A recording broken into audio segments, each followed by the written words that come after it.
Somehow, somehow, Lord, I've got to make the journey somehow. Oh, the devil's on my track, trying to turn me back. Gotta make this journey somehow, somehow, somehow. Lord, I've got to make the journey somehow. Oh, the devil's on my track, trying to turn me back. Gotta make this journey somehow, somehow. I've got to make the journey somehow. Oh, the devil's on my track, trying to turn me back. Gotta make this journey somehow, somehow. Lord, I've got to make the journey. Devil's on my track, trying to turn me back. Got to make this journey somehow. Lord, I've got to make this journey. Devil's on my track, trying to turn me back. Got to make this journey somehow, somehow. Church, I've got to make it. Oh, the devil's on my track, trying to turn me back. Got to make this journey.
Thank you for viewing and listening to The Heat Show.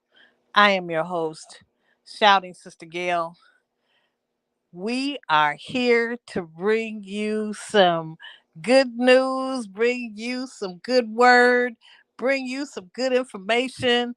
Those of you that are in the chat, if it's your first time viewing this page, please put a number one. If you are a regular viewer of the show, please put a number two. Welcome to everybody. It's been a long time, and we are so happy to come to you by way of Facebook. Call a neighbor, call a friend, send a text message, let them know that Shouting Sister Gail and Bishop David Jordan is live on Facebook. Again, please like and share on your page. That would help us out a lot. We love when you uh, help us out by spreading what we have to say on this evening. We have a lot to talk about, and we're going to have a little chat because you have not heard from us in a while. All is well. Everyone is good. Um, we're just glad to have another opportunity to come to you by way of Facebook and by way of YouTube. Those of you that are on the YouTube page, please we would love to have you like us on and subscribe on the YouTube page. Again, we are The Heat Show. I am your host, Shouting Sister Gail, and we got a lot to talk about. And I want to leave something with you on today. Um, we love God's people. We love uh, preachers. We love the lay members. We love the choir. I really would love to see the choir come back. I am ready to have the choir come back and have church. I know we've had some changes in the times past where the choir had to be cut down to a few singers called the praise team. Well, I think it's time for the praise team to take a break and sit back and go back to the choir. So if you are a choir member, you need to go back to the choir. If you're a praise team singer, you need to go back to the choir. So we're ready to have some show enough, as they would say. That's not proper English, but that's okay. We say we show enough church because I tell you, I love choirs. I love choirs. Choirs is my thing, and other music is okay, and we understand there's other types of music and other artists out there, but I'm a choir person. I want to say good evening to my co-host, um, Minister Banks, Minister Marcus Banks. Glad to have him on the show tonight.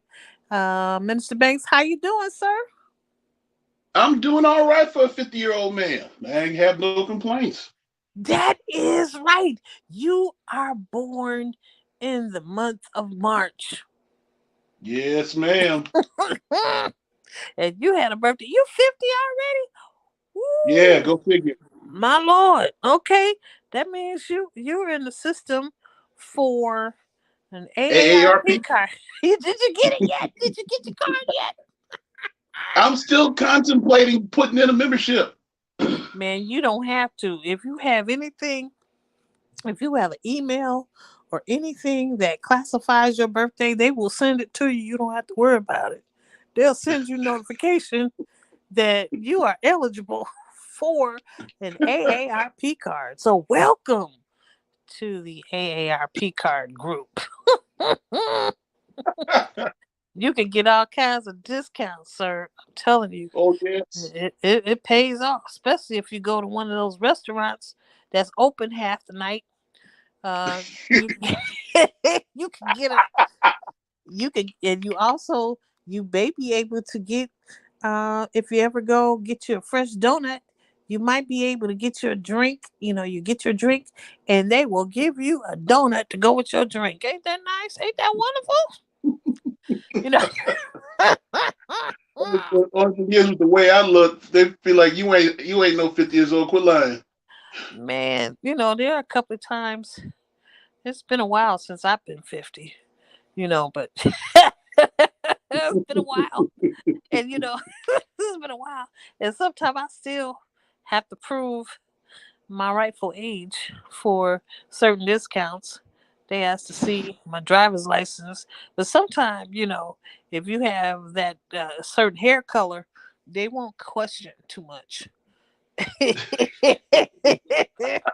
they they won't question too much if you are a senior or not. And we want to say good evening to you.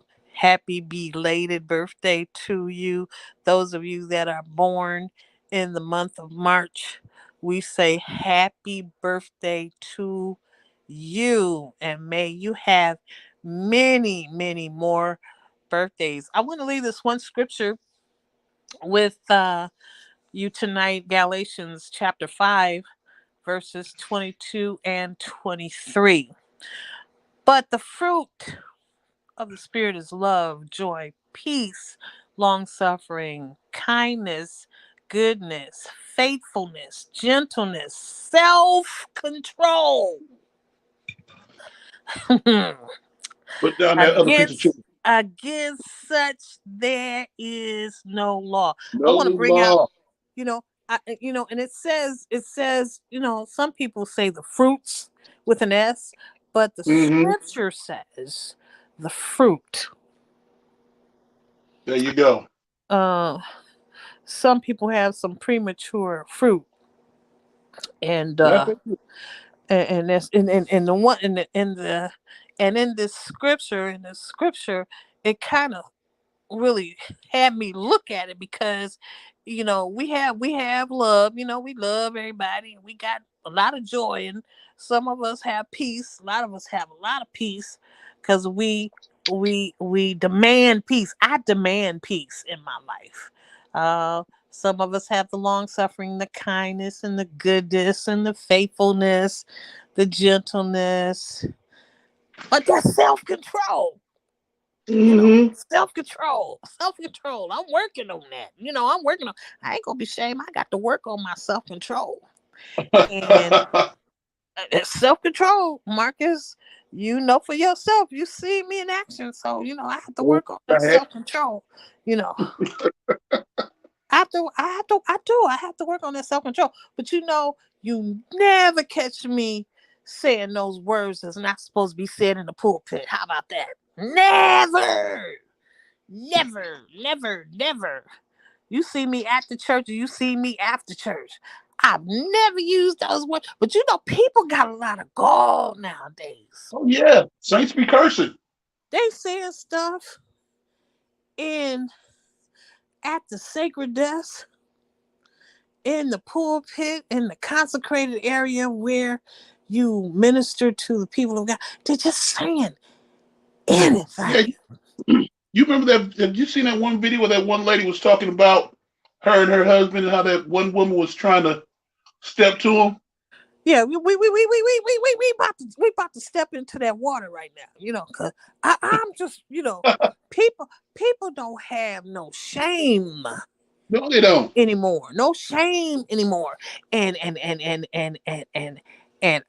I fault the shepherd of that church to Her allow husband? someone. Now, old school preachers and pastors and bishops would not allow you to say something like that Nope. in their pulpit. They will cut your message and tell you to leave their church. They will put you out. Have a nice day. They will put you out. They will have the deacons put you out of the And church. They will don't care if you. They don't repeat care your if you. license. Yeah, they don't care. They don't care if you speak fire from heaven. You saying them words that's not supposed to be said up in the pulpit, and then you got these other people. Well, That word is in the Bible. In the context that the word is in the Bible is not the way you using it in the pulpit. Exactly. Okay. So, that kind of bothered me a bit. They so anointed, so gifted. They speak things into existence. But then what came out of that person's mouth was not of God. That was of her flesh. You know.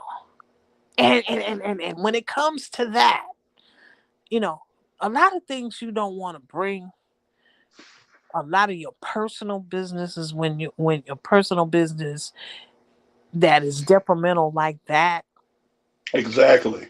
to the pulpit over the people of the Lord that's there to receive a word from the Lord. I don't think it was wise. She was not walking in the spirit of the Lord. And see, you got so many now, if you will, Minister Marcus. You Hmm. got so many people prophesying now. But that's the thing now. Everybody can Everybody trying to prophesy. Let's see. Have you You heard? you can come on. I was looking at TikTok the other day, and you have some people that are on here from all over the world. All over the world, they prophesy all day long. Hmm. You click onto their live, they're prophesying.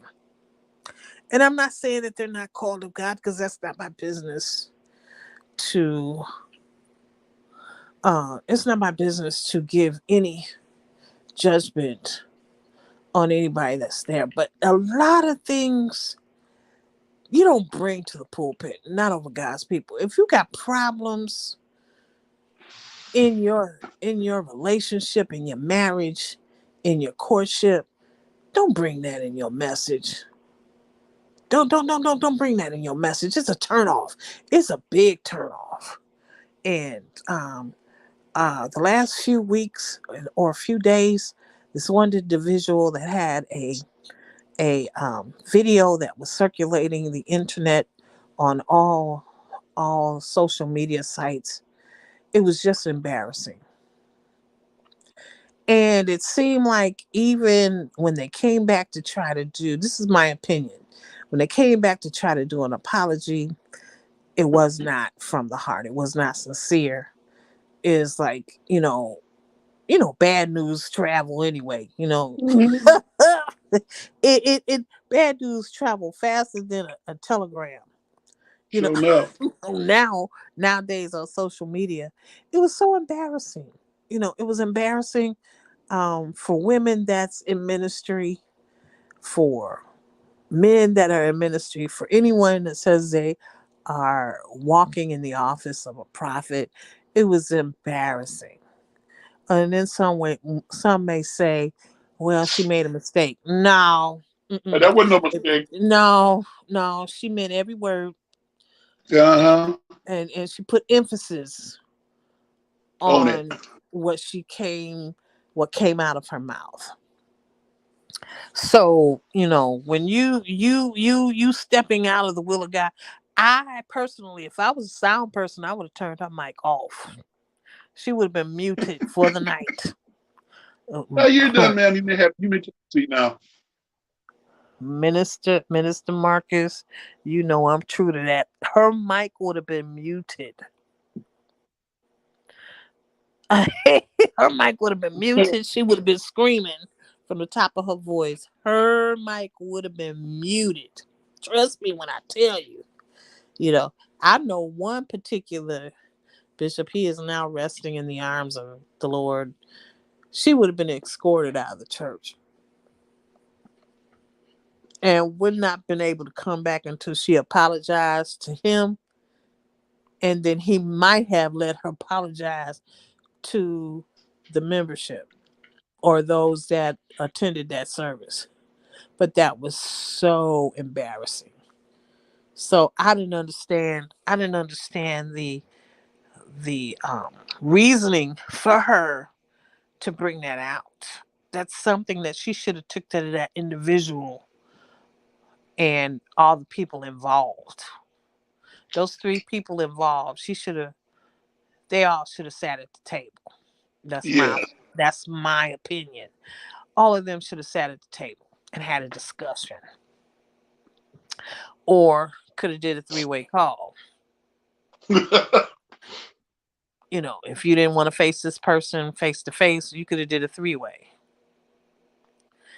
and made your demands or your requests known to those three people that was involved in the situation. Uh-huh. How you feel But about that, Minister Marcus? you know me by now. I wouldn't have tolerated that at all.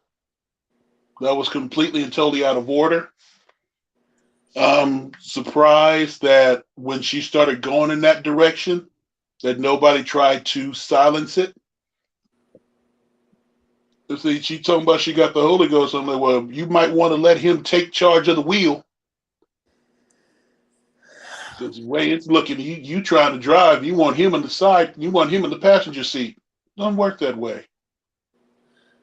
You ought to have enough godly wisdom to know there are certain things you just don't bring up in mixed company, especially when you have the ability to when you have the ability of causing someone someone within the body to stumble. Not everybody in the church is been in the church for a long time. You got some folk that are still baby saints. They hear something like that, it's like, oh, so you can be saved and do this. And then what have you done? There was a couple of shows that I've watched after this happened, and the commentator on the show was making, they were discussing this situation that was happening.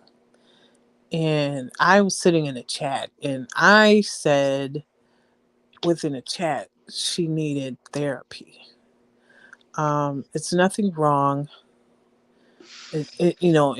For one, we see that she needs classes in anger management. Yeah, she needs Now, something. see, there's a difference in being bold and having anger.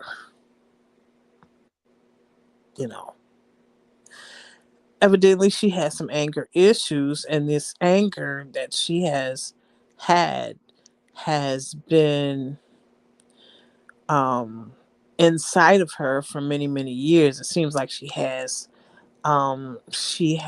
relationship issues. Um, and I just didn't think it was a good idea to bring it to a church service that you're trying to bring deliverance and joy and healing to in that particular setting. That's just my opinion. Now, maybe she really needs to seek counsel from her covering, whoever her covering is outside of her husband. Um, she needs to have some covering. Now, there's a difference in, sometimes, within our organization and the way that some people preach, they may use their families as examples within their message. Like sometimes we talk about, well, my son or my daughter did this, that, and the other, and da da da da da da. Da. But when Mm-hmm. you bring in, or my husband did this, I remember one time, you know, this man was both of our pastors at one time. He was my pastor and yours too, and he was bringing an example on how he had became the bishop of the church at that time. And Right. so, we all knew that he was excited about being a bishop. I'm the bishop. I'm the bishop. But Mm-hmm. then when he went home, he had brought it in his message. He said when he went home, mother told him, called him by his first name Mm-hmm. and told him to take the garbage out. Doubt.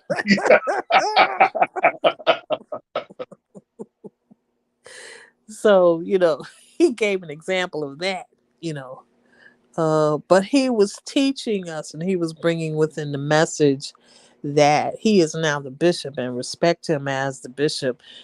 Don't look at him as his given name, because I think a lot of people within the church was calling him by his given name, although Yeah. his father was the bishop, but Yeah. now that his father has given him or ordained him as the bishop and the pastor, now he wants to be recognized as the bishop, if that makes sense.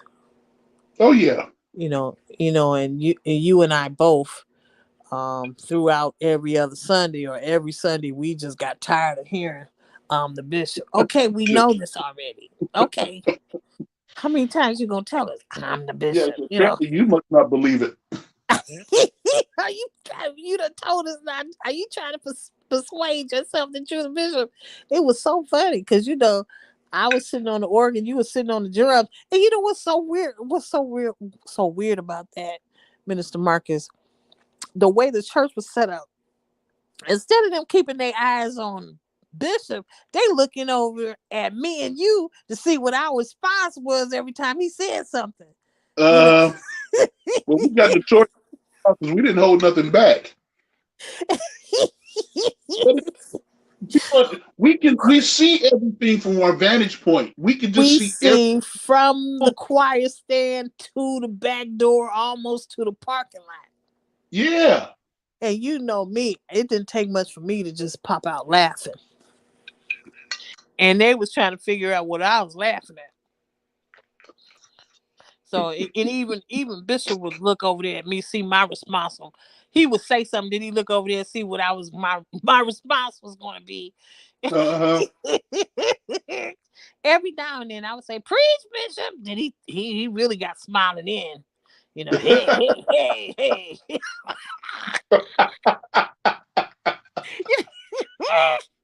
Woo.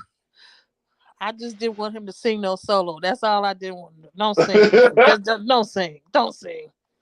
And then he would start singing. He's like, "Sister Gail, help me out." No, I'm No, not I in that can't key, sir. You in the wrong key for me. So, but I miss him a lot because, I'm to the point now. I've been wanting to call him, because I had his number on speed dial. And a lot of Mm-hmm. times I would call to see how he's doing. I can't do it because his voice is silent. But, I thank God that I have the memories. I mean, we have so many stories. We have Oh, so many stories of church services. If that church, and I'm not going to say the church name because if you want to know the church name, you can look at the other previous shows. If that church was on a reality show, it would have made a lot of money. yes. A lot of money every week. Would have made a lot of money. I'm sure a lot of churches, if they had a reality show on television, they could make a lot of money for their church. Because I'm telling you, I've seen some funny stuff. Some Oh stuff yeah, that I could not never hold run in out. my laugh. We would never ever run out of material because there was always something new every week. Never. Never run out of material. Never. Like that one Never. time, like that one Sunday, that one brother we both know had invited one of his co-workers from work, and let's just say she was rather on the shapely side. uh, Coming down the aisle to the front for offering, and all them Even deacons the sitting deacons that would sleep on the front bench up. woke up and looked. Ooh, man. Whew, that was hilarious. And even Bishop himself, he watched that woman walk all the way back to her seat. I said, I was coughing up there at the pulpit.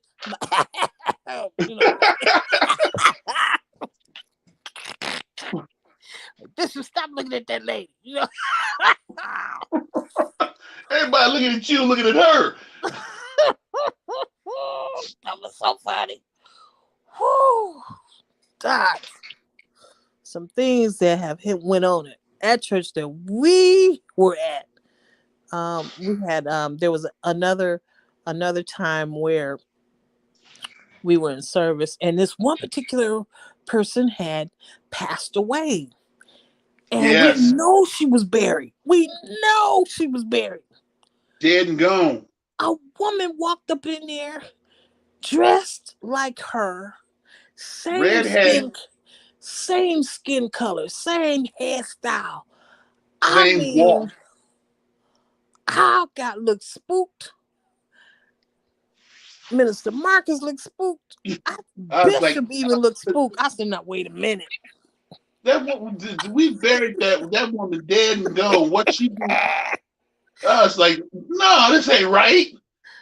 This woman came in a lookalike. It was so scary. I said, "Oh no, I didn't know she had no twin." You know, woo. But, She we've got had close enough to be able to see her face. Wasn't her. I was like, oh, thank the Lord. some wonderful times within our duty of serving the ministry in the music department. You know, but again, when you are having the microphone and you're giving a message, I just don't. I don't. I have a problem with all that cussing and stuff. Cussing in the service and everything. I got a problem with that. Well, Now, you should. You call yourself saved, it should be a problem. now, people do it after service. You like, now look, you supposed to be saved, sister. You supposed to be saved, brother preacher. Blah blah blah blah blah. But in the sacred, behind the sacred desk, and you know what? It won't stop until people start having strokes or dying right there when they say it. Yeah. Finally figure out God ain't playing. He not playing. He not playing, or something happened to. I think that's a reason why they come back and try to do a rebuttal and have an apology, because with that action that they did, and it went so, through the social media like that, they came back and tried to apologize because it might have messed with their their monies. I was about to say something else, but yeah, that's right. Messing with their monies. That's what I think. And I might be wrong. Don't get me to lying. But I just think we have to go back to doing the right thing in church. And it's been a long time since we've been on air. We have missed our audience. Don't think we haven't. Um, we have, Yes, we have. but again, there's a time and place for everything, and we just had to take some time and just wait. So much was happening, you know. Um, but we're going to talk about some those things, and we appreciate you even taking the time to come by the Heat page to just listen. And sometimes you might think we're goofballs. I am a goofball. I ain't ashamed. And, and what? What? You know, you know. Sister Gail ain't got it all. No, I don't. But you're not gonna get. I'm not gonna take no medication. I don't need medication. I need more Jesus. You know, We can I'm, all use Jesus. I let Jesus work it out, because that stuff they be trying to give you. Talking about you got mental issues. I ain't got no mental issues. I got a lack of money. That's what I have. You know, Oh, bro, bro, you make know. you act for it. Bible say money is answereth all things. You know, it answer. And here come, and we let us raise our right hand as we receive the bishop of the Heat Show. God bless. God bless. Let us raise our right hand. Lord have mercy. God bless God Bishop bless. David Jordan. See, he What's come up, on when I family? What's start up? trying to What's up? see Bishop start coming on when I start opening up to the people, then he gonna cut me off. Yeah, I See, got that's to how come they and do. save the show, Marcus. Got to come and save. Good to see Gail you, was Doctor. finna take us somewhere. She was finna take us somewhere. Got to make this journey somehow. I promise. What's going on, family? What's going on? What's going on? What's going on? Marcus Scott, Doing good all to see right. you this evening. Good to see you. Good to see you, Donald Reagan. Good to see you. Hey, what's going on? My mother's in the room. Good to see you. Hey, Mom. You've been traveling. The only person I know travels more than me. Only person I know. Sister Nicole Young is in the building. Good evening to you. Good evening to you, Sister Stevens. Good evening to you. I can't see everybody that's in here. Sister Chantel, good evening to you.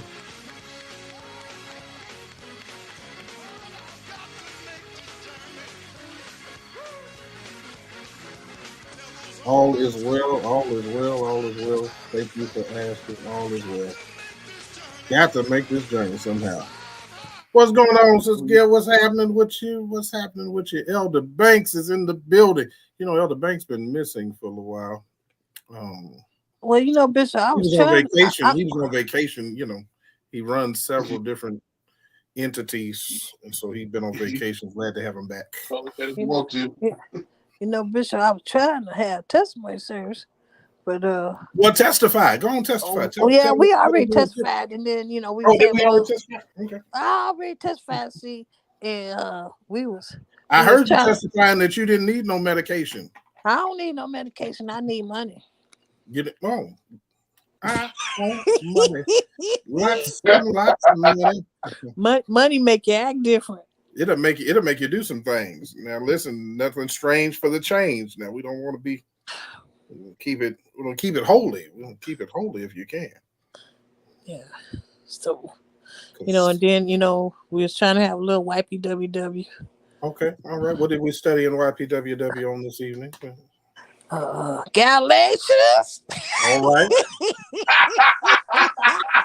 All right. I don't see our chief adjutant in the room yet. Brother Jalen, is he in the room yet? We got questions for him tonight. We said Galatians 5:22 and 23. We was talking about self-control within the fruit of the spirit. That's self-control. Which spirit? Which spirit?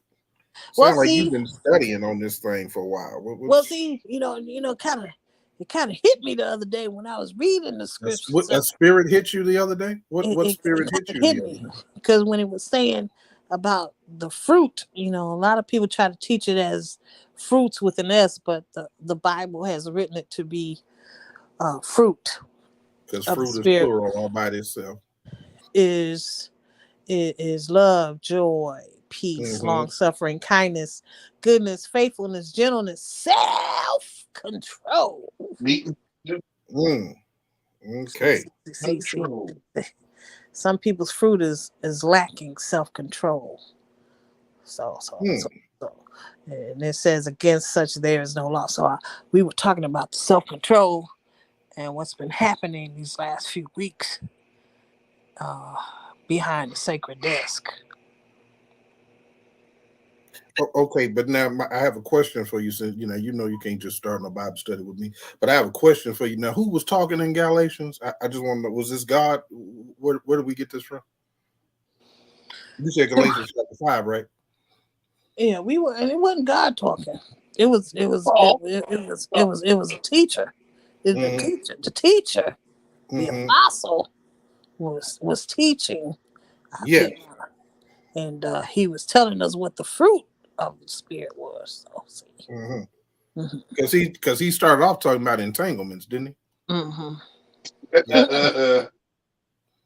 Paul started off talking about entanglements and said, "Don't get entangled again." You got to watch that again, which means they had already got entangled before. Once before. At least one time before. Mm. And really, what Paul was talking about was the law. He really talking about the law. The law can't save it because he was talking about circumcision, uncircumcision, all kind of.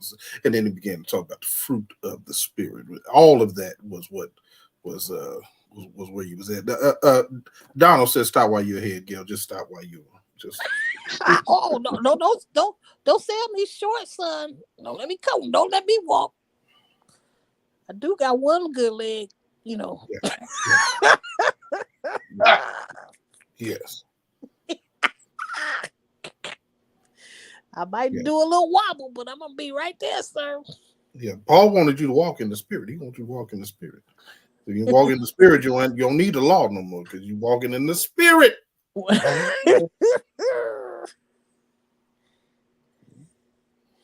Yeah, I got a whole leg. I have a whole leg, sir. At least one. I'm what they call disabled, handicapped. Never underestimate the power of the handicap. Oh, goodness. Oh my goodness. Whew. God bless you, Bishop Smith III. We love you, sir. Dr. So Smith, listen, man, listen. Thank you, and you know what I'm talking about. Just thank you. That's all I can say. Um, that's all. You already know what it is. Dr. Smith has taken care of me and my wife in many, many different ways, and I want to publicly thank him. Ain't none of y'all business what he does, but I want to thank him publicly because people do not have to be kind to you, and No, they because don't. I appreciate y'all don't even know. But thank you, sir. Um, Handyman, come on, Gail, are you looking for a handyman? You looking for a handyman? We all need to know. Listen, y'all. Tonight on the Heat Show, if you go to Heat Show Comments at gmail.com, all of you who are interested, Gail is looking for a handyman. No, I don't look for nobody. I look for money. Gail is prepared for a handyman. Money. She's not looking because women don't seek out men. That's not the way that goes. If you But broke, she's prepared. you are not of She's God. No. prepared for a handyman. But she wants you to know that if you are broke, you are not the handyman for her situation. No. Not at all. Not at all. She's not working on projects at this time.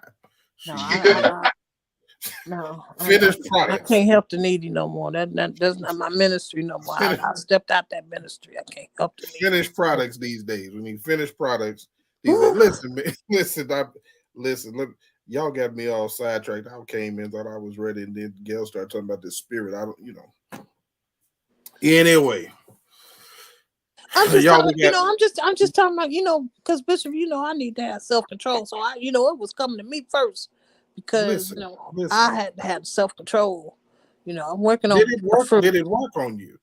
Did it work? Because you sound like you're still working on this. Are you still working on this sermon? Because I have to have self-control. My spirit has been bothered by some things I have seen that go across the pulpit, and I've been bothered with it, so I've been trying to have a little self-control. What is it that you've been bothered? What has happened I mean, I know it's been a while. Hey, y'all, y'all know how this goes. It's been a minute. We've been busy. It's been a minute. What is the problem, Gail? What's wrong with your spirit?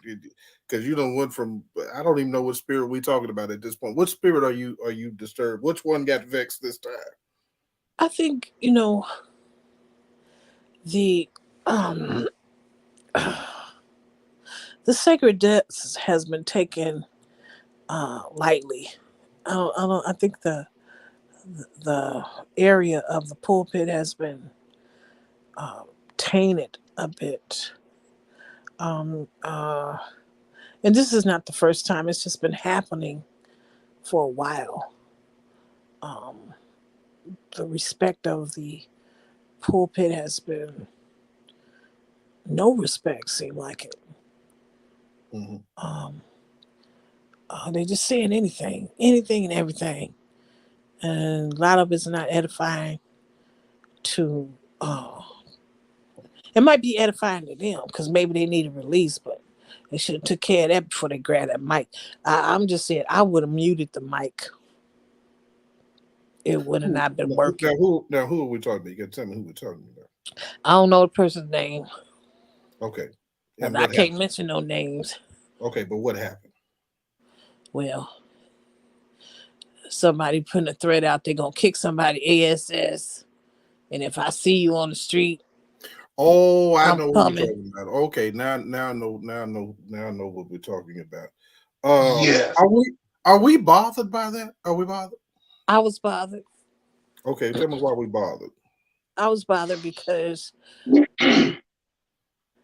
whatever situations you have with your spouse, you need to handle that at home.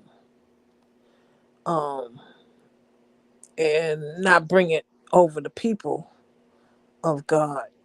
Don't bring it over the people of God. Don't bring that. So we all have problems. I remember when the presiding bishop said he was going to kick somebody's butt uh for stabbing his daughter in the movie. Or was it his wife? Well, however, he was wrong too. I ain't well.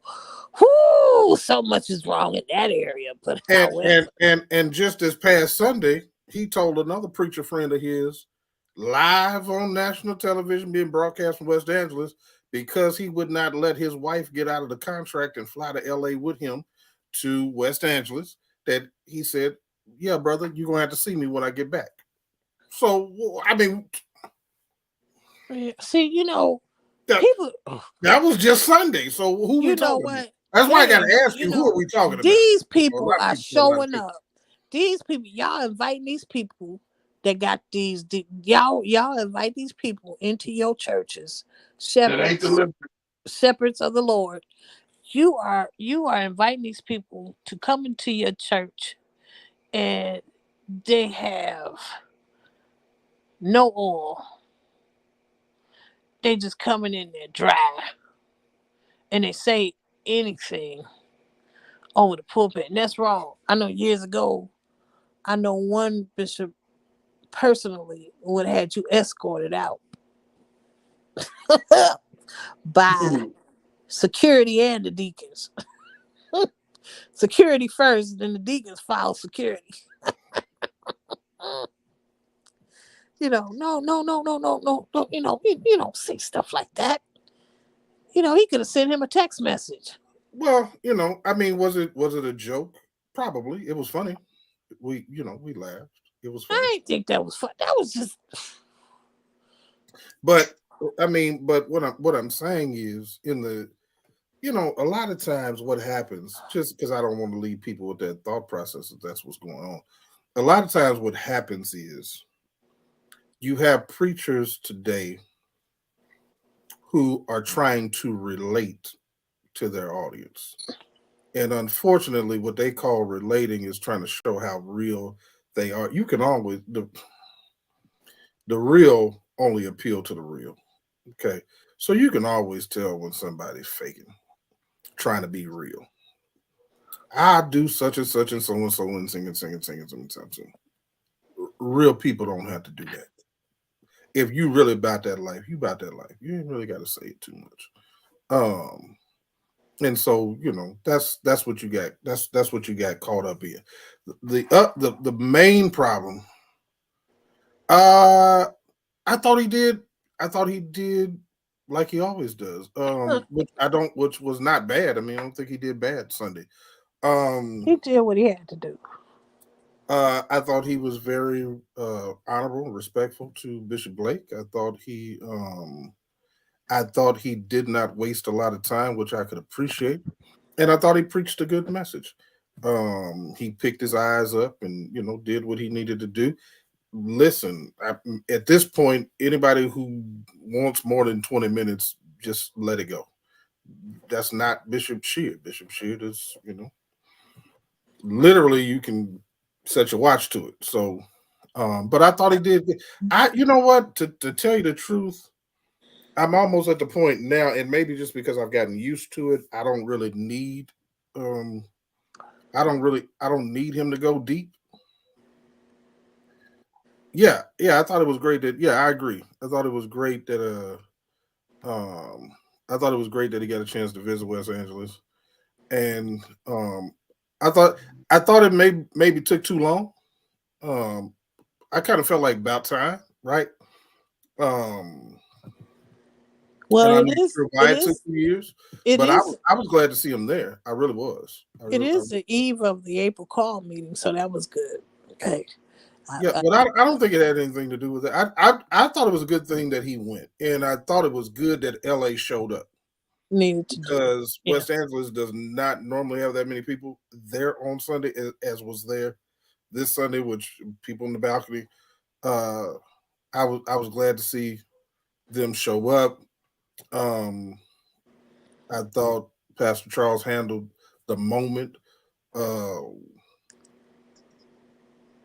I'll say as well as I expected him to. Um,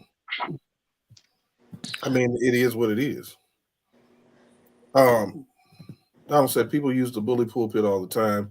How many musicians have been fired over the mic? Streamers revealing true oil.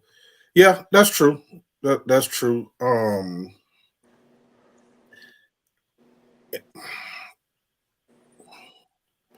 I've also seen a lot of man. Listen. I'm gonna let you say it. I can't say it because I don't want no lawsuits tonight. But the comment speaks for itself. Everybody know how I feel about him singing. These nursery rhymes. Stop that. Just put it out. He hacked up. There go to okay. The chief adjutant is in the building. Listen. I know Byron Cage. Byron needs to call and send a cease and desist tonight. If you ever sing my song again, not at all. I mean, somebody send him a message. Jayla, why don't y'all send up just in the suggestion box? Y'all just flood the box with stop singing. Cut it out. Just cut it out. But at least he did not do Mary Had a Little Lamb because that is one of his favorites. So I'm glad he didn't do that. I was just, but he killed Byron's song. I mean, he absolutely hacked it up. The presence of the Lord is here. Oh, good grief. The presence of the Lord is here. I had to let Gail hear. Boy, we laughed. Well, good long Sounded like the Cowardly Lion on the Wizard of Oz. But why was it so high though? Why was his voice so high though? Why was it so high? Bring it down, sir. I can't even do what he did because it. See, Jalen is see. This is what I'm talking about. This is what I be talking about, right? He did though. He did. And then if you were there or you watched it, it's the eyes that be killing me. It's the facial expressions that he be making. The of the Lord is here. Like he got a secret that he don't want to tell nobody else. Boy.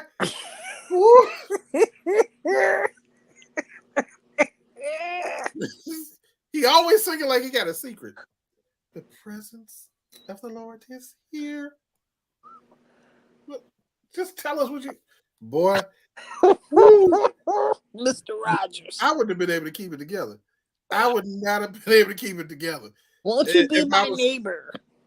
I'm telling you. It's just, and I like him as a person. That you're right. Lawrence does have a charisma. Yeah. I don't even know if that's businessman vibe I'm getting. It's not. That is not the vibe I get. That is not the vibe that I get. Super smart. Super smart. My phone is not supposed to be ringing right now. That's not the vibe I get. Oh. Business. I mean, I know he is. I know he's super smart. I know he's a nerd. He plays a lot of video games. But you know what though? Jayla? Let me say this. Bishop Blake was like that. Anybody who has been around who knows Bishop Blake, Bishop Blake is not, he's not a he was more of a Pentecostal preacher when he was younger, but I mean, the reality of it, Bishop Blake is known as an administrator. He's not really known as, he's never going to be Frank Smith. He's never going to be G. Patterson. He is who he is. And Charles II is very much like his dad. He's very, but he needs to stop singing. That's all I'm saying. The rest of it, I'm good with it. But stop that. It's creepy. Stop it. You got enough singing at your church. It makes me uncomfortable. It's creepy. It makes me uncomfortable. It makes me uncomfortable. I'm just saying, me personally, and that's honest. That's just me. I could call James. I could call people on the board and say, "Hey," but I'm not. I'm not trying to kill him. I'm being very serious. Like, it's just not good. He should stop. Thank you. See, I'm talking about LA people know what I'm saying. It's very. If you put what he's doing vocally with the face and the hands, and it's too much. It's too much. I want him to stop. I just want him to stop. Yeah, that's true. And it's going to be. I think that was the agreement, though. I think that was the agreement. I think they had to do it, and they should have done it because that's the only way that he was going to be able to do it. So I'm glad he got it. I do know the people. Yes, like Chuck E. Cheese on the piano. Exactly. I'm telling you, it's very. Y'all just got to go watch it for yourself. I saw him try to speak, and that was the first time I ever saw that. And he said, and then he stopped. It's like he got tongue tied in there after the first. He got the first one out good, and then it messed up, and he had to let me come about it. It was hilarious, but I like Charles. Charles is a good teacher. Charles is a funny, engaging kind of, but it's very like a elementary school teacher. It's very. I feel like he's making me 5 every time I hear him speak. No, listen, come on, West Angeles. Y'all know, anybody who knows what I'm talking about. Like, that's just his delivery. It's like a black Joel Osteen. That's the best I could do. It's like a black Joel Osteen. Except for if you were in elementary school. Like, it's like a black Joel Osteen if you were in elementary school. I can listen to Joel Osteen, just not at the convocation. I can't do it all. I couldn't do it. Not gonna do it. Yeah. The Bishop Blake from the 90s now he got a different kind of anointing in the 90s. Yeah, he is taking them down the Lakewood route. They really are. That's really kind of their thing. With the exception of Judah McAllister and David and Marquita when she's there, that's like your Pentecostal side. C2 is something different, and that's just what it is. It's going to be what it's going to be. But I think West Angeles is built for that. I think they're built for that. Because I think so. Like in the 90s, if you know anything about Bishop Blake, he was very Pentecostal. He was very charismatic. Like, he could do that. You got to remember, Bishop Blake is an organist. So he's a different kind of cat. He was a different kind of cat his whole life. But something happened in the 2000s, and he kind of became like, no, Jimmy Swaggart is a singer. This is not. We're not talking about Jimmy Swaggart, y'all. Talking about Shula. No, you can talk about Shula. So Bishop Blake, somewhere in the 2000s, I think he became friends with Shula. Feed the children. And the whole thing, and like his the cathedral became a big thing and a big like it just became. He became more business-like and just a different. When he first became presiding bishop for about 3 or 4 years, he picked up that GE anointing and was doing something different. It's just, if you know anything about the Blakes, then you're not surprised by how Pastor Charles is. Yeah, Okay, yeah, it was one in the building. That's right, Judge. So when that's what I'm saying. It's the whole dynamics changed. West Angeles used to be the premier culture church. Period. If you were singing a song on Sunday, it was probably a West Angeles song. If your band was trying to get a praise break going, they were probably mimicking West Angeles. Um, um, Mike Burrell, all of them, the whole team that was there, the Twins back in the day, just the whole thing. West Angeles used to be again. That's who you were trying to be. If you were trying to be anybody, you only really had two churches, and oh, okay, the Parkinson's. Okay, so okay, yeah, a lot of times they get diagnosed before we really know that they got something going on. Yeah, when Kurt went back to Houston, when he went back to Houston to Remus Wright, yeah, that the whole sound of West Angeles changed. It's a different, and then the whole dynamics of West Angeles changed. So it's a lot that happened out there, but I mean, West Angeles is still a great church. I mean, it's still a great church. I think Charles will figure it out. Um, he didn't look comfortable with the protocol of the Church of God in Christ. Um,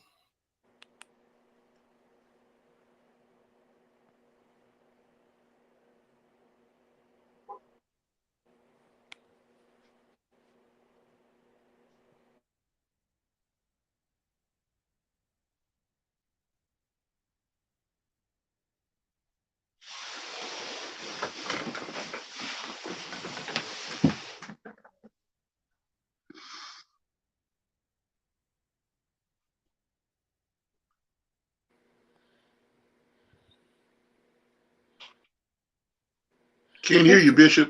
it seems like you're muted, Bishop. Yes. Gail muted me, y'all. There we go. Gail muted me, and Oh, that's okay. I Muted me right here on show. Muted me. Okay, that's all right. Okay, so that's her way of telling me get to the show. Okay, so we got like three different things to talk about. We're gonna talk about the case. We're gonna talk about we got to talk about Houston. Golly, we got to talk about Houston.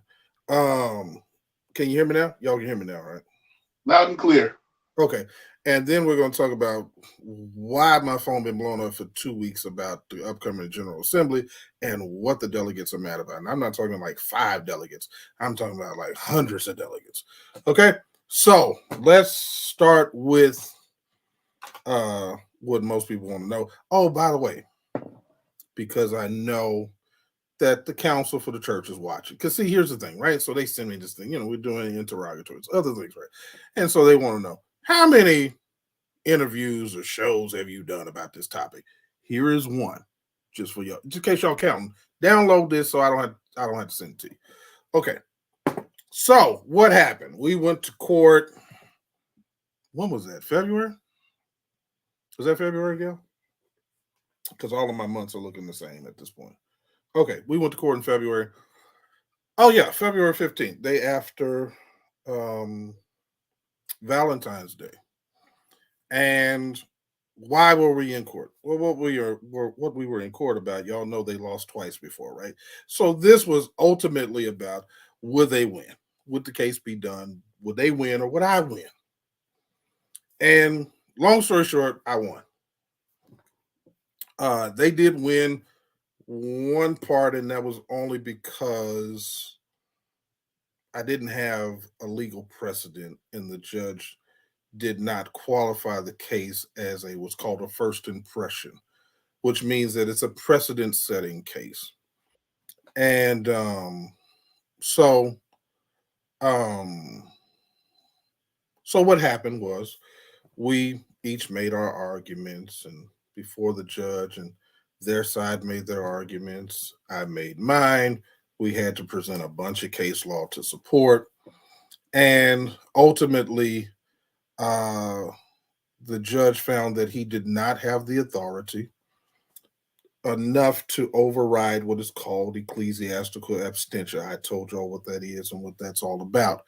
In one area, that he did not have the authority to force them to have a new election, that could only be done by the General Assembly and the delegates of the church because he deemed that to be an internal church governance issue.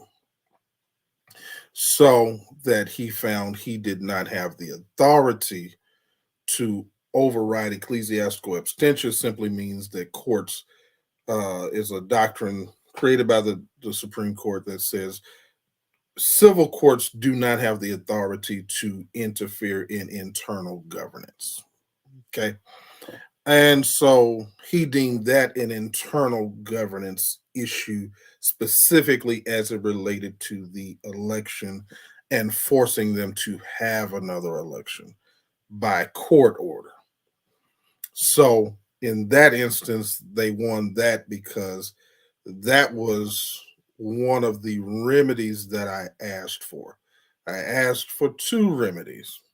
One dealt with what's called special performance.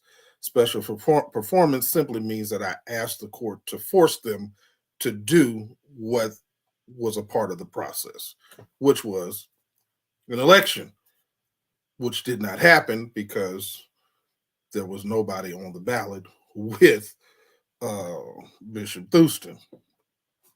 And the judge found that he did not have the authority to order the special performance.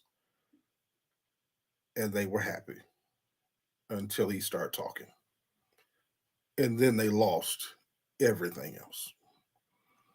And at the end of his ruling, he ordered them to settle with me, to pay me.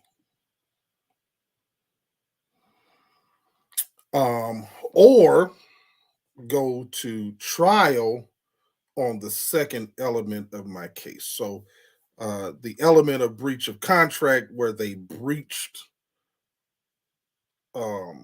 having me a part of the election, I won that on January the 15th. The only other question was to the aspect of what's called intentional tort. Did they do that intentionally and cause me emotional and financial stress and distress? That's an intentional tort. Um, and so the judge made it very clear that either we could settle on our own or he was going to order us to mediation to come up with a settlement that I would agree with. Or, last case scenario, if we do not come to an agreement by June the 9th,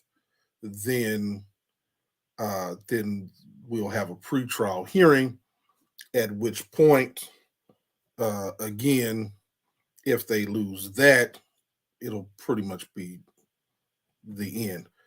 The problem with that is if they don't settle and they lose on an intentional tort claim, it will cost them millions of dollars. Um, Again, let me say this. Bishop Blake has gotten horrible advice. Horrible advice. Because oddly enough, y'all, and this never happens, by the way, guess who showed up to the hearing? The General Counsel of the Church of God in Christ.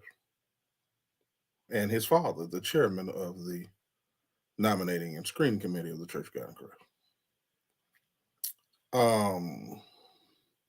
They're gonna be selling dinner. You're absolutely right. Somebody's gonna be selling dinners. The problem is that I don't think Bishop Shear really understands is that for these people, they've taken it very personal. Why? I don't know. I have no idea. They're not even named in the. By the way, they're not even named in the lawsuit.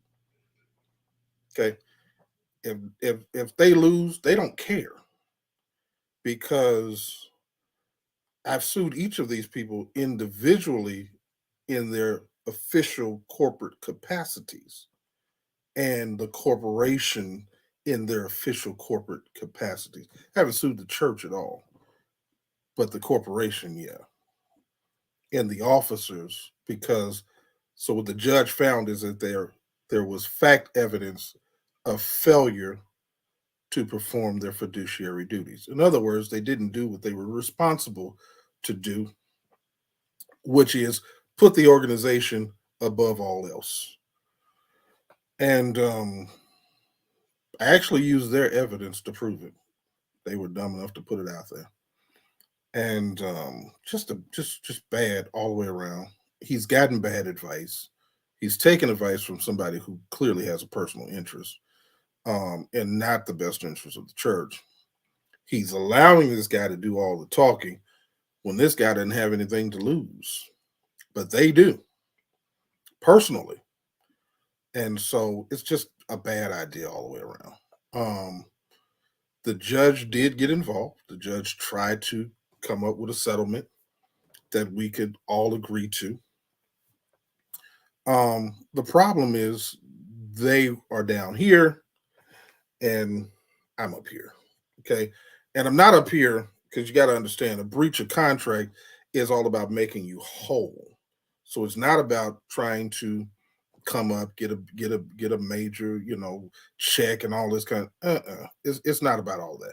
What that was about was, listen, I found that you guys have breached.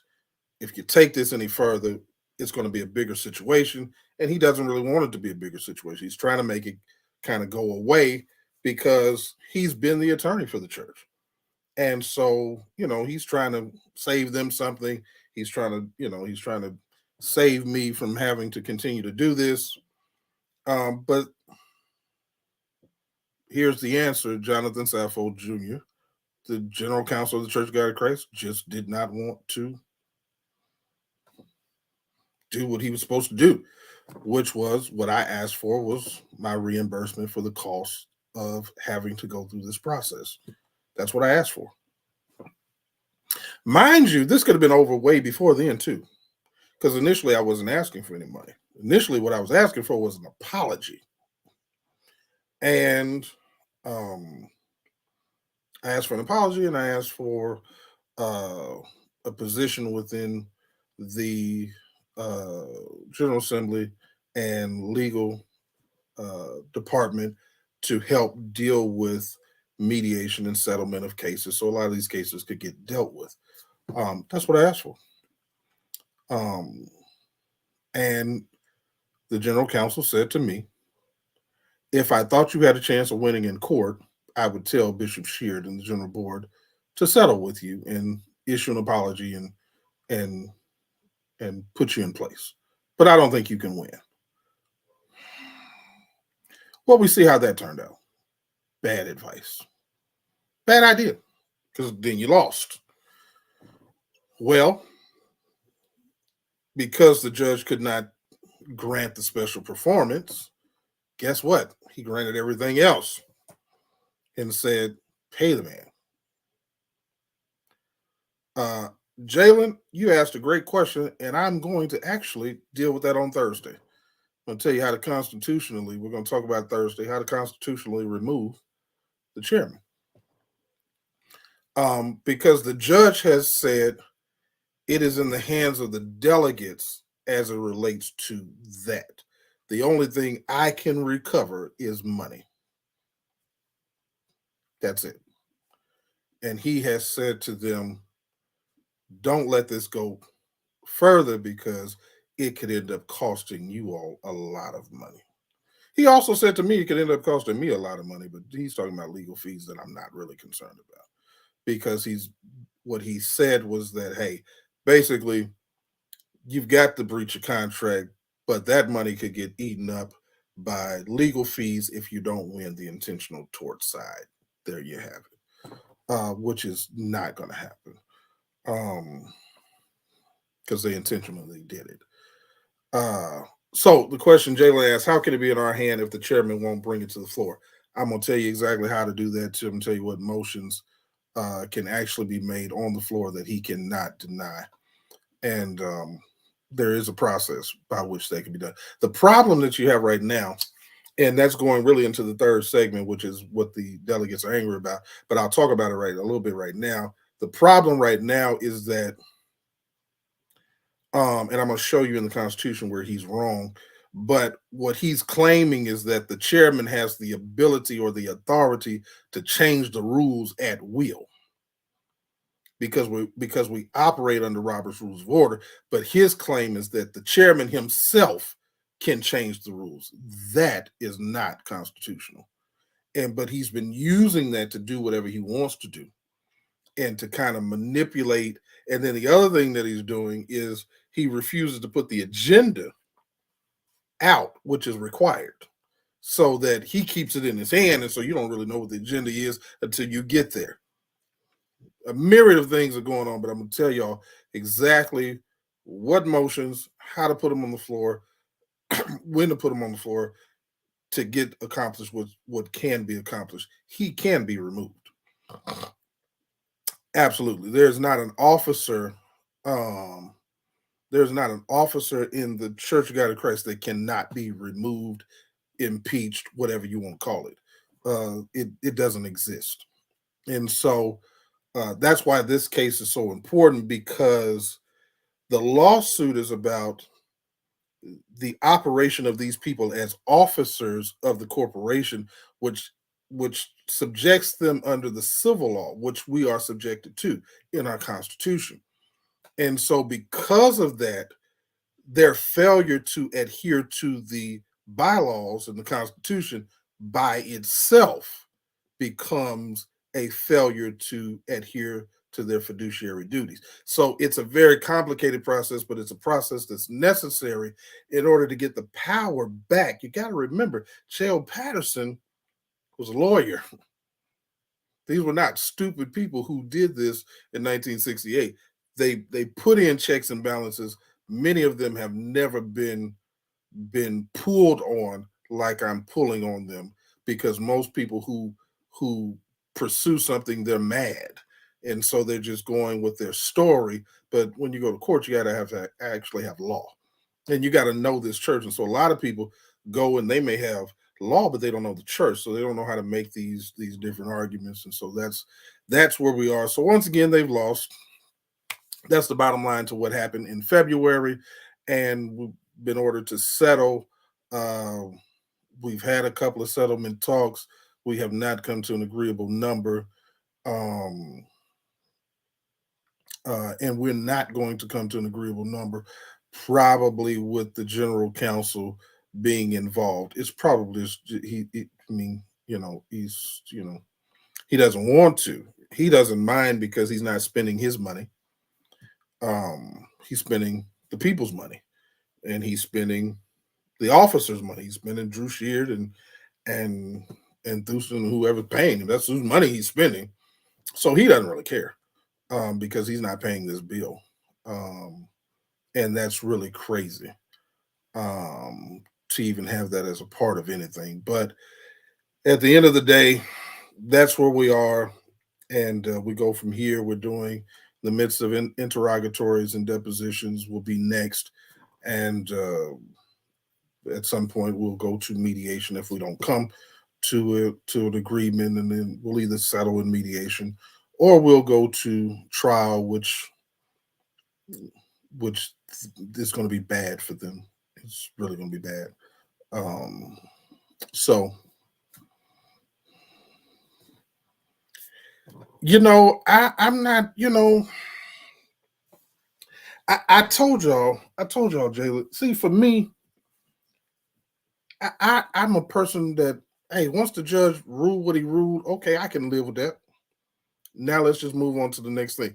By the way, I can overcome that ruling, because later on he has made it clear that we can file additional motion, which I can file a motion to reconsider, and based on new evidence, which we have. So ultimately, could I force another election? Yeah, but at this point, it's the people I'm most concerned about.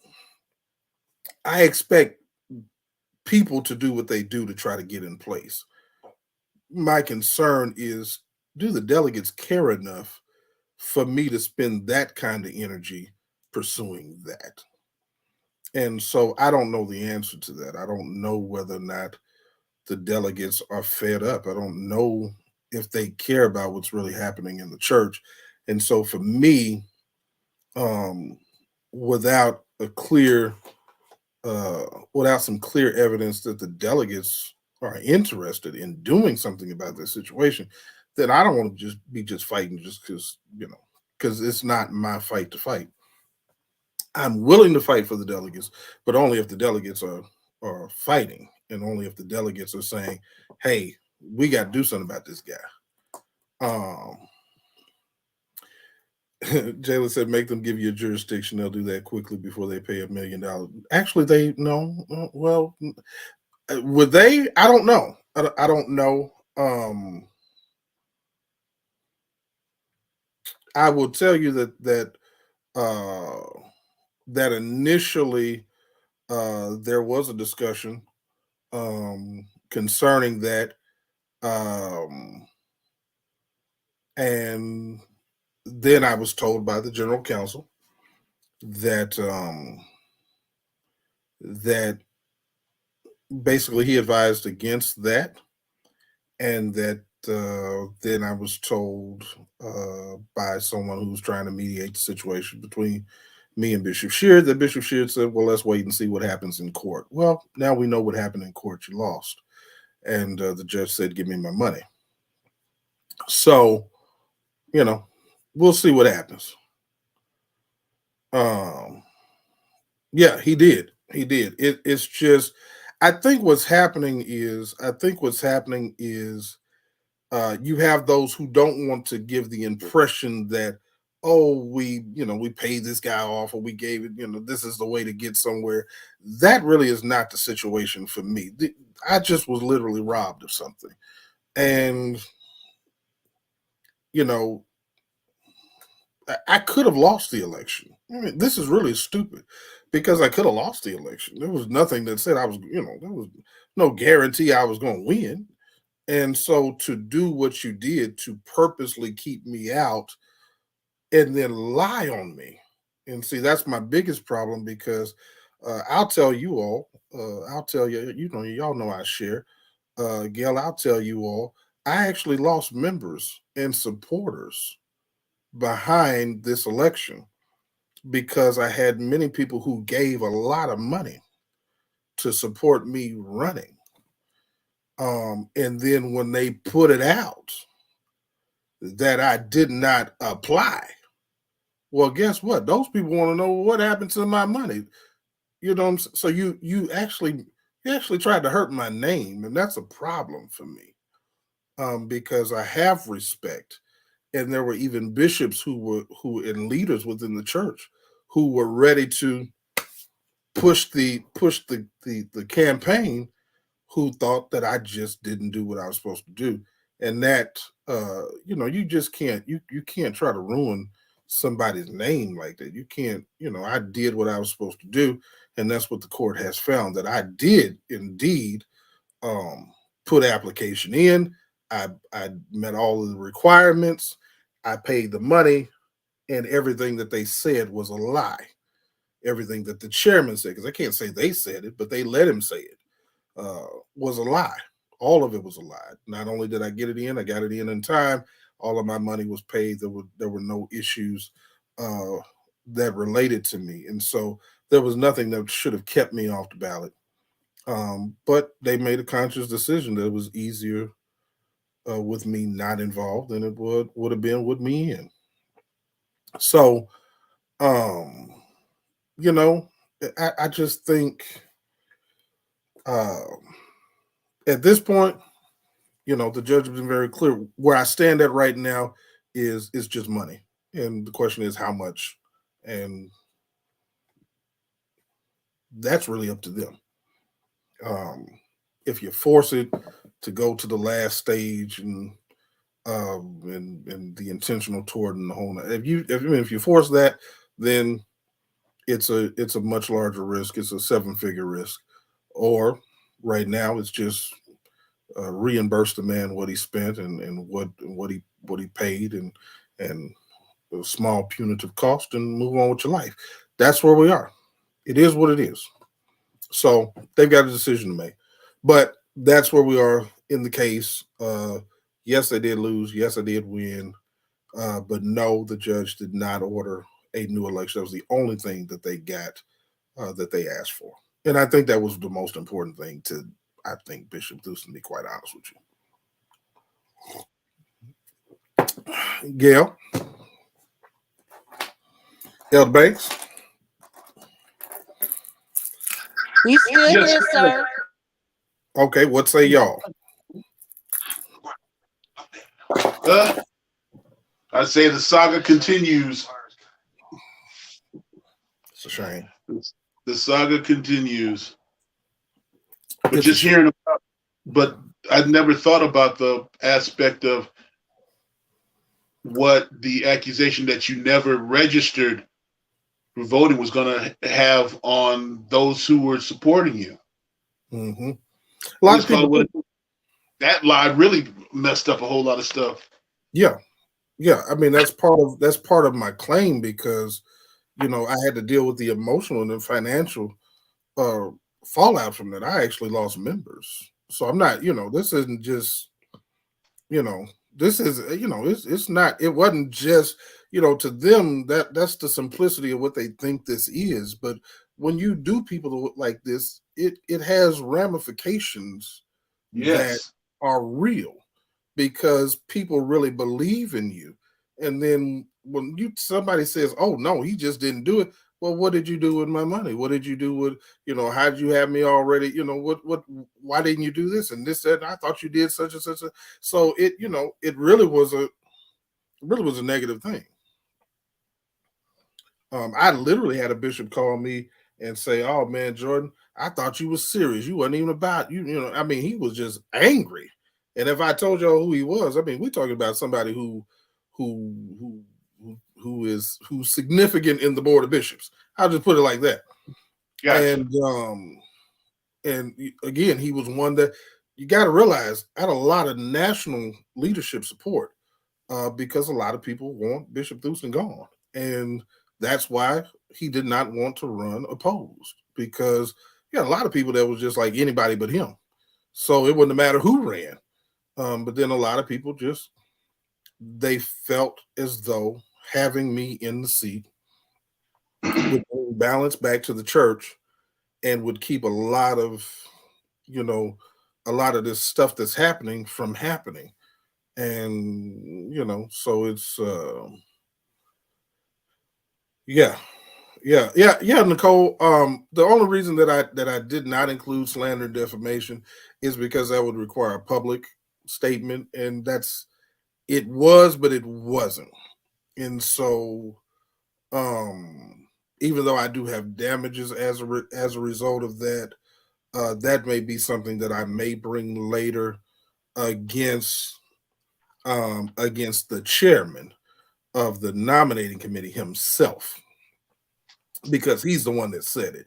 That what the reason that this case is where it is, and the reason that it has progressed is because of what they did not do in their capacity. In their capacity, Jackson, I need you, man. I need you. Just hit me up, email me.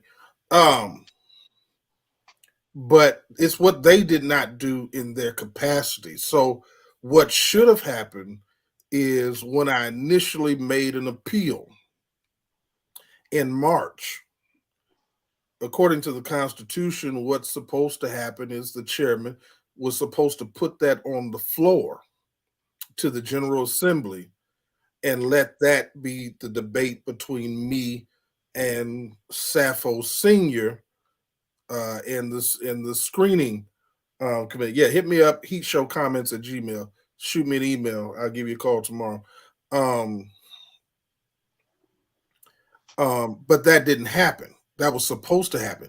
Then it would have been in the hands of the devil. That's what it was supposed to be, is in the hands of the General Assembly. And that's what that's what Judge Jenkins also said. That's why he could not order a new election, because it's in the hands of the General Assembly. Only the delegates can do that. And so, but because he didn't put it up, because he did not do what his responsibility was, well, the reason he didn't do that is because it would not have benefited him. And so that was his breach. That's how he breached. When I appealed to the presiding bishop, he did not address the appeal. Uh, He did not address the appeal. He dealt with.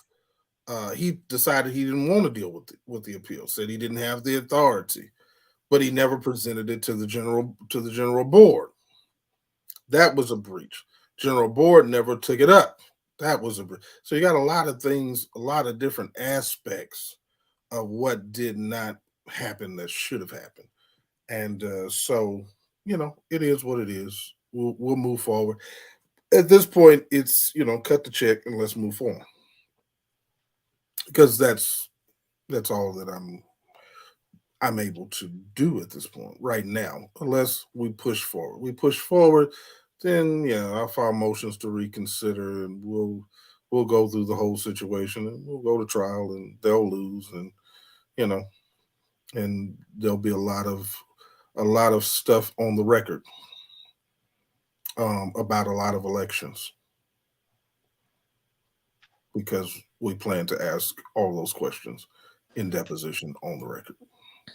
Bishop, I must say that I myself and I believe others that have been viewing the Heat show for the last 5, going on 6 years, we support you, sir. Whatever you need us to do, we look to still stand with you in your decision on whatever whatever needs to be done to correct or save your name. Because we know that you are a good individual. You're an honest man. You have taught us for the last 5 years of the Constitution itself. Um, and I think the whole thing with this whole case is those that are in charge and those that make decisions for the church as a whole don't know their own constitution, or they ignore what's in the Constitution and do it their way. And that's not the way it's supposed to go in Right, any corporation or business. right, right. Um, it is their responsibility, and so and they chose to not adhere to it,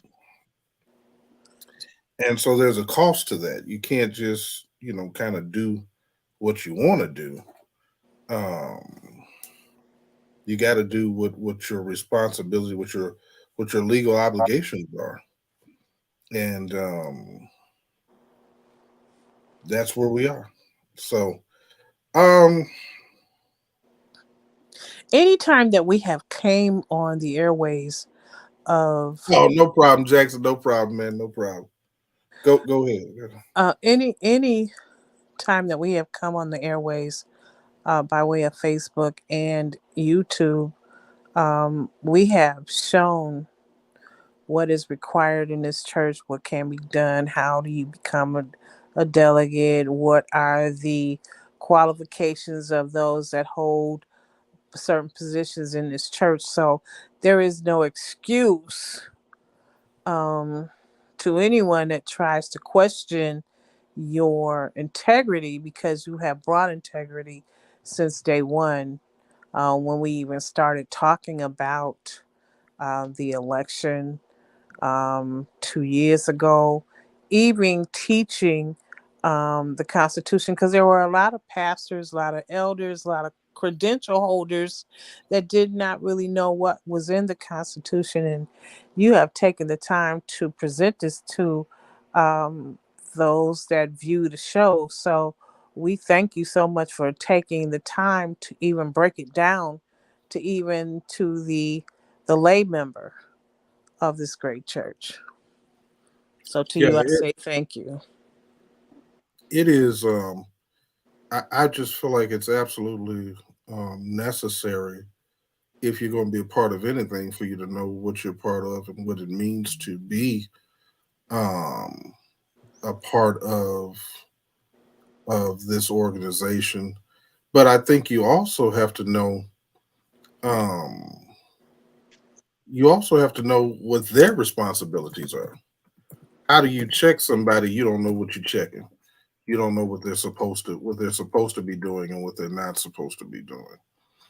And I think for too long that they have had people in the position of wanting to be the smartest people in the room. And the current chairman is one of those types of people. It's just, because people will get up and he knows what they're saying, but because it's not a proper motion, then he'll say, oh, well, no, you didn't do that properly. Well, they don't know how to do it properly. They don't know what they're supposed to say.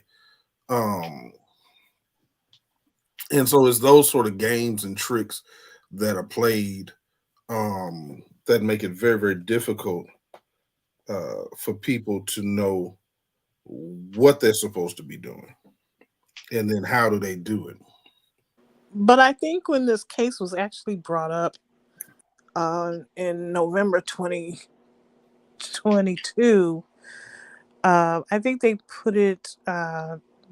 took it as another case that was brought before the the national church, and it was just an ecclesiastical um, uh, category, whereas this is totally different. Not even ecclesiastical at all.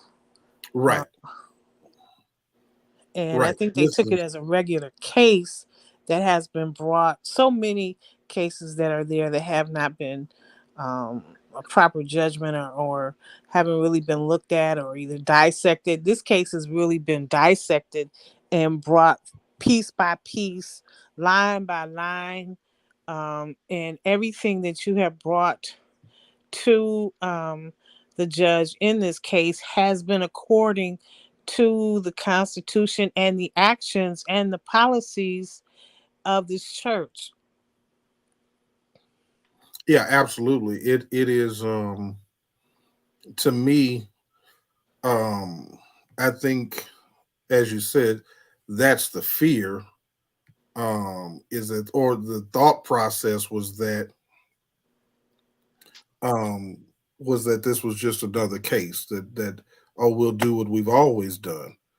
um and that has worked for as long as it worked. I'm just not the person that it worked with. And so, because again, um I come with a certain experience, I come with a certain education, I come with a certain background, so I know what's necessary in court. I evaluated it for what, Gail, 5 6 months I before think I even filed it. it was almost a year. I think it had hit the eighth month. Well, Um, it was from really from April the 5th or mm, 6th all the way up until November the 15th. So yes, they had all of those months of me saying, hey, this is what you need to do. This is what's happening. If you don't do this, this is what I'm going to have to do. This is what, and I didn't hide it because, as Sister Gloria says, I've been very transparent. I come on here and tell you exactly what I'm going to do and when I'm going to do it. It's kind of like Babe Ruth would, he'd go to the base, and then he'd swing his bat out to the left to tell you where he's going to hit the home run, and then he'd hit the home run to the left. So at the end of the day, if somebody is telling you exactly what they're going to do, exactly how they're going to do it, you can't be surprised by what happens then. they might have been thinking it was just a bluff, though. Well, Um, I'm sure they did, but here's the thing, though. It wasn't, and I heard you say, well, maybe they didn't take it serious. No, they did, because they called me in less than 8 hours. I'm talking about, I filed in before I got back to Texas. I'm talking about before I got back. That was in Arkansas. I filed, left the courthouse, was in Arkansas, and got a call from the general counsel of the church. So it wasn't that they didn't take it serious. What I'm saying is, this particular person who they are depending on to advise them is playing a game, and is playing with the, well, if I thought you could win. That game don't work in court. That does not actually work. All that bluffing and all of that bullying and all of that, all of that that doesn't work when you're talking to somebody who really knows. I'm in and out of courthouses. You're not talking to somebody who's playing on this. You're talking to somebody who knows. So I don't, that's, mind you, I'm pro se. I didn't hire an attorney in Memphis. I didn't hire a Tennessee attorney. The judge initially wanted me to. By the time we got to February, the judge even had the respect of understanding, oh no, this guy, he understands, he really matriculated. This is real. So not only are you getting beat, but you're getting beat by somebody who's not even a lawyer in Tennessee. Okay? I didn't go to school in Tennessee. I'm not a part of Tennessee bar, none of that. So at the end of the day, what I'm telling you is that you still have somebody who's playing with real life people who's really not a part of this process. He's not in court because he can't practice in Tennessee. You understand what I'm saying? He was just sitting there like everybody else. And when the judge asked to see the lawyers and he stood up, he said, "No, not you," and set him back down. You don't have no authority in Tennessee. Sit down, sir. Only lawyers he was talking to was me and their lawyer. And those are the only two people that went back. So I'm saying, when you keep playing a game, and you can afford to do that because you're playing with other people's money. And why am I exposing this? Why do I do this? Because I want the delegates to understand that most of the stuff you see that you cannot stand and you don't understand, they do it because it's your money. And you ain't saying nothing. And so you just have case after case after case after case after case. For what? Here again, I'm not what's his name in Florida and all. I'm sitting here face to face. Y'all can see me in people. I'm telling you, from day one, I said, listen, y'all, I told the judge, I was standing in court and the judge had just ruled in my favor. I'm talking about November the 15th. And I said, Judge, I don't even want to be here. I don't even want to be here. I came on this platform and told y'all I don't even want to be here. I don't even want to. It's not even something I'm interested in. If they do the right thing, we'll move on.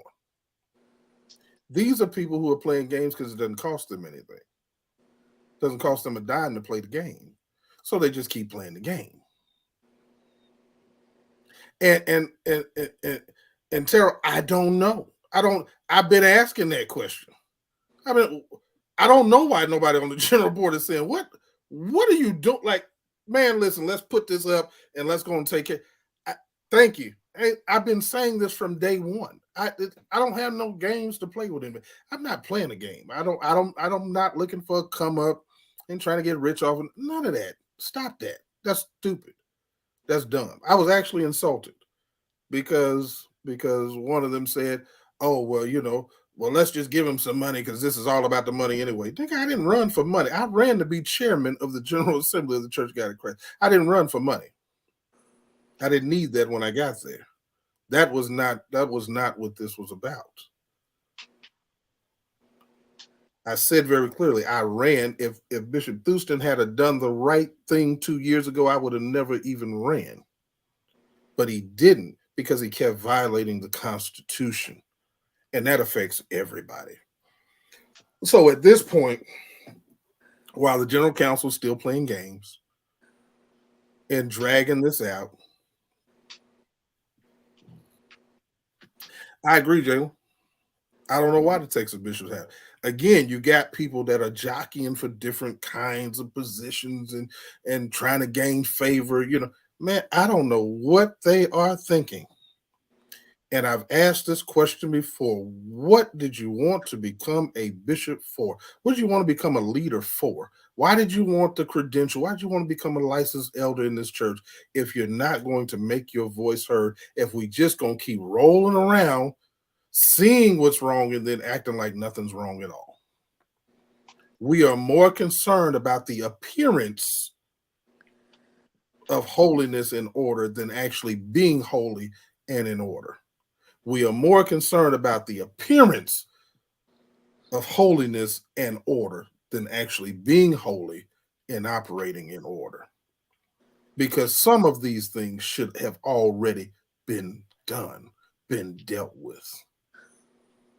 But because they want to play the game, fine, you want to play the game. I keep telling y'all, I'm really about that. I'm really about that life. Been there, done that. So if I'm going to fight, I fight for a purpose and I fight for a reason, but I fight for a cause. I'm not trying to hurt you. I'm trying to end you. So we're going to keep fighting. We can keep fighting. I told the general counsel, if that's what it's going to be, y'all going to try to ruin my name and all of this stuff that you talking about, then fine. I'll be Arnold Schwarzenegger and we can be Terminator and we'll see what happens. That's literally what I told him. Because if we're going to fight it, I'll burn it all down. Let's burn it all down. If we're going to burn it down, let's burn it all down. I ain't going to be the only person you're going to set on fire. I'm going to set everybody on fire. Let's all get set on fire and see what happens. See who comes out. I ain't a problem with that, but that's not what I want. I don't want to go through deposition, have to be sitting there with the presiding bishop sitting across from me and me asking him about the 2016 election or asking him not about the 2020 election. Have you ever, and fraud and questions. Do you really want to have this conversation? Y'all really want to do that? Because I don't really want to do that, but I will. And every general board member will be deposed and the same questions will be asked. And the previous election's chairman, she'll be deposed. And the current chairman, let's see if they all say the same thing. Because at least one of them mad right now.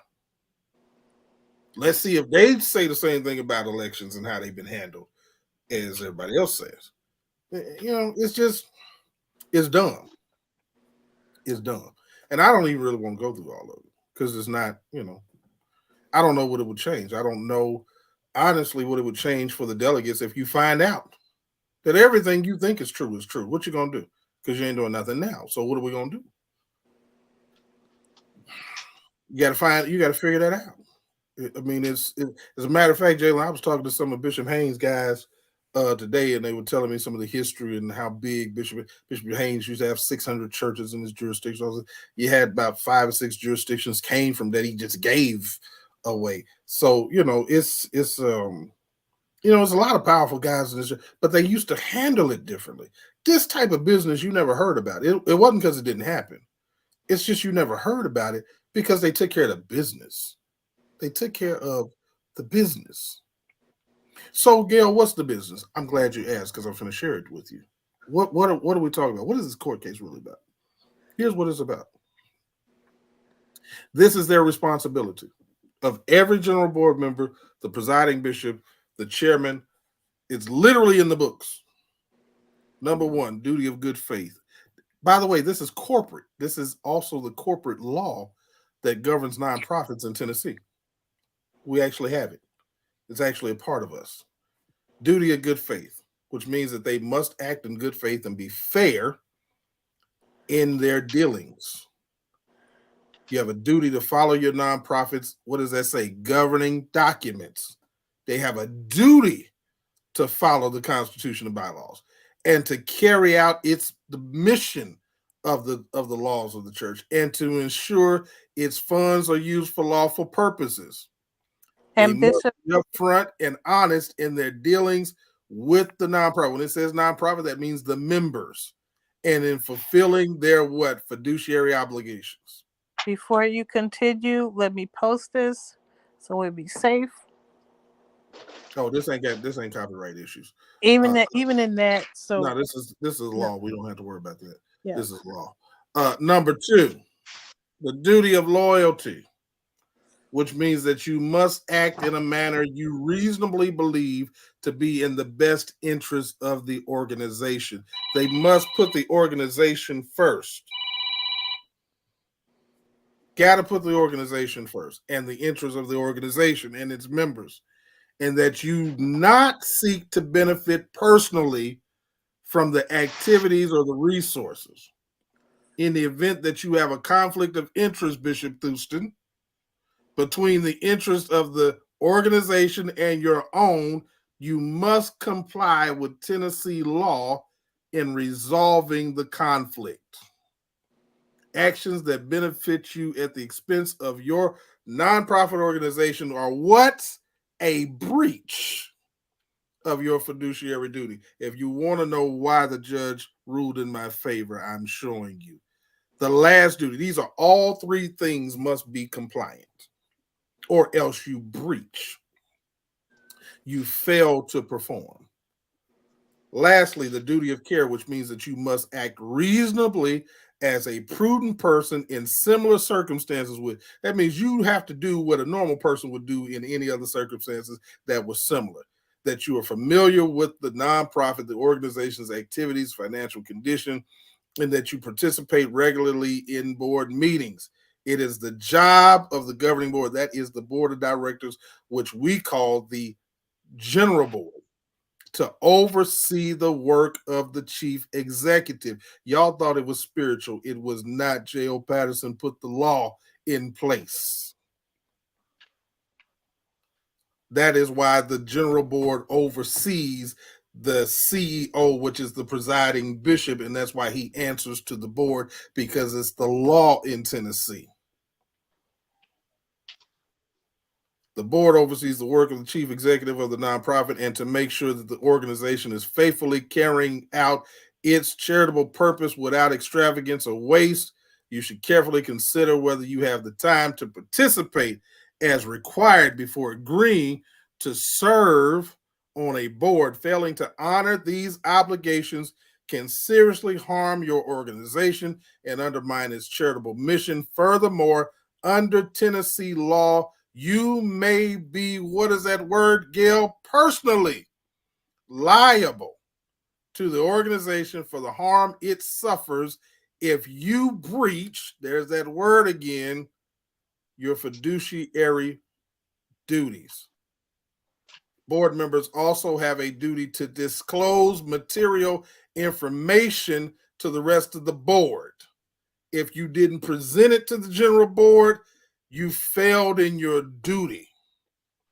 If you are aware of information that you believe could affect or require a board decision, such as an appeal from David Jordan, you must share it with the board unless you cannot legally do so because of a disclosure violation, ethically or confidentiality laws. That is, ladies and gentlemen, the law in Tennessee.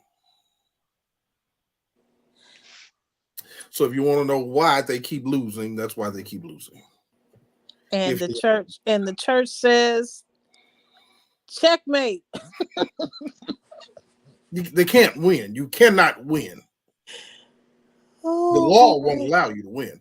So I don't know why they keep playing this game. I don't know why they're listening to this person. I don't know where they didn't think they didn't think that I would get here. Well, we're here now. So you might want to look at the law. You might want to look at the law. Now's the time to open up your law books and look at the law. Because what the judge did was threw out all of the ecclesiastical abstention doctrine as a defense. They can't even use that. Because I was able to prove what is called neutral principle, that the neutral principles of law could be applied to this case. So you can't argue about church no more. This is all about the law. And on the law, you lose.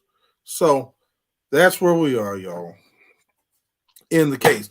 Moving on, number 2. Houston, we have a problem. Brother Marcus, L. Banks. Yes, sir.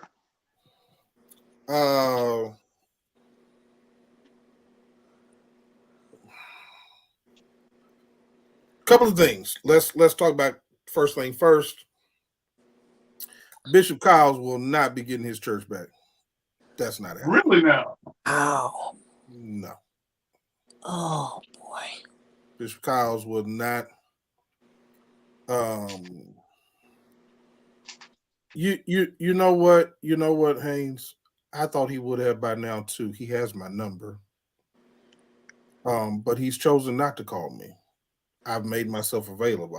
I've made it clear that he can give me a call anytime. We could settle this. between us and be done with it. I've made that clear. But he's chosen not to. And his response was, we'll see what happens in court.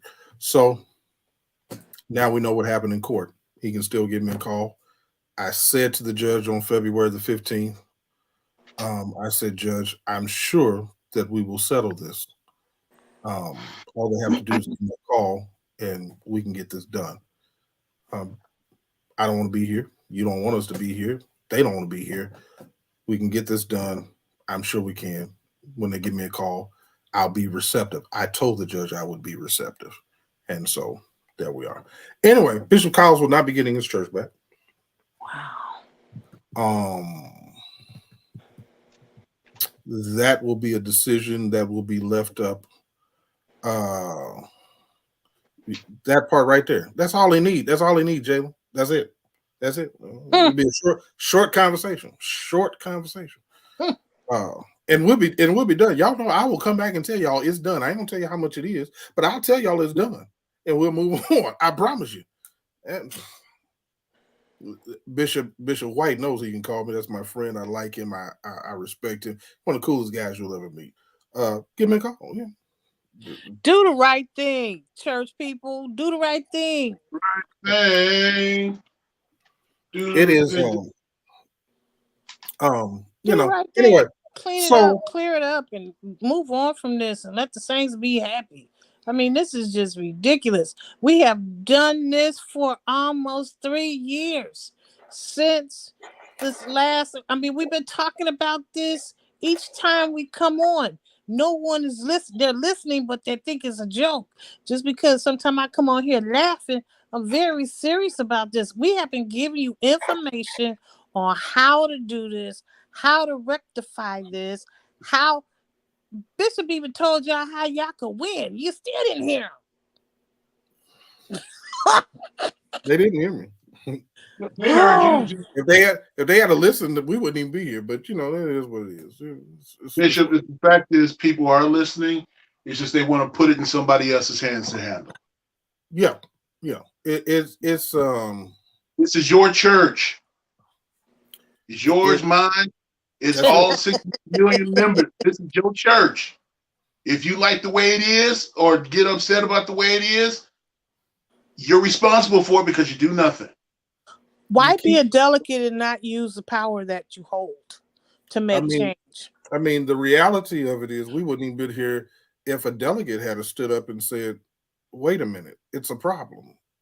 It's at the end of the day, we're here for a number of reasons that are personal and unpersonal all at the same time. But Jalen said it. People do what they do because they want positions. Yeah. And power and authority and positions and titles. That's all they want. I think we would have seen him more. But I can tell you, let me just be transparent again for a moment. These things take a heavy toll on you. I found myself calling and apologizing to him about some comments that I made, saying he should do this and he should do that, until I was in that place. And the emotional toll and damage and weight. See, it's one thing to lose something, but when you are robbed, or you feel robbed by people you thought were your friends, and then you see other people who were your friends and they're not saying nothing, and it doesn't seem like anybody is making it happen, but what happened, that sits so heavy on you. It can become very difficult. It can become, y'all are saying it. It can become, because this is your friend. These are people and it can become very heavy. And it's almost, it can almost be too much if you're not careful. Then the other problem is the reason that I did what I did. The reason I'm here today is because I saw the weight that it put on him and others to not fight for what you thought was right. Can you imagine, as a man or a woman, that you've been wrong? You know you've been wrong. You know who wrongs you. And you say nothing and do nothing about it for the good of something else. Eventually that will weigh on you so heavy that it's almost unimaginable. And I had almost gotten there. The only thing that kept my sanity and strength is the fight. To at least know I stood up and said, "No, you're not just gonna tell people what you want to tell them and look like what you want. No, y'all ain't gonna walk away with it unscathed. You're gonna at least know you've been scratched, you've been slapped, something done happened. You're not just gonna walk away like nothing happened." And I think when you see these guys kind of pull back and you don't see them and they just because it's difficult, it is a mental and an emotional heaviness that I promise you can't imagine until you are in that type of situation. And so I literally had to call and apologize. Man, I'm sorry. I didn't even until I felt it, I didn't know it because it's easy to sit on the outside and say, man, you ought to just show up and you ought to just do this and you ought to just do that. That's tough. That's tough. Imagine somebody killed. Blessings to you, Apostle Long, Dallas, Texas. Um, Here's the thing. Um, Imagine somebody killed your mama, and then somebody else told you, but you gotta let that go and let's go have dinner. No, no, no, no, no, no, no. And a lot of the health issues. Again, I'm telling you, I've seen bishops who have gone down, and a lot of it has to do with that stress, that type of emotional stress and game is tough.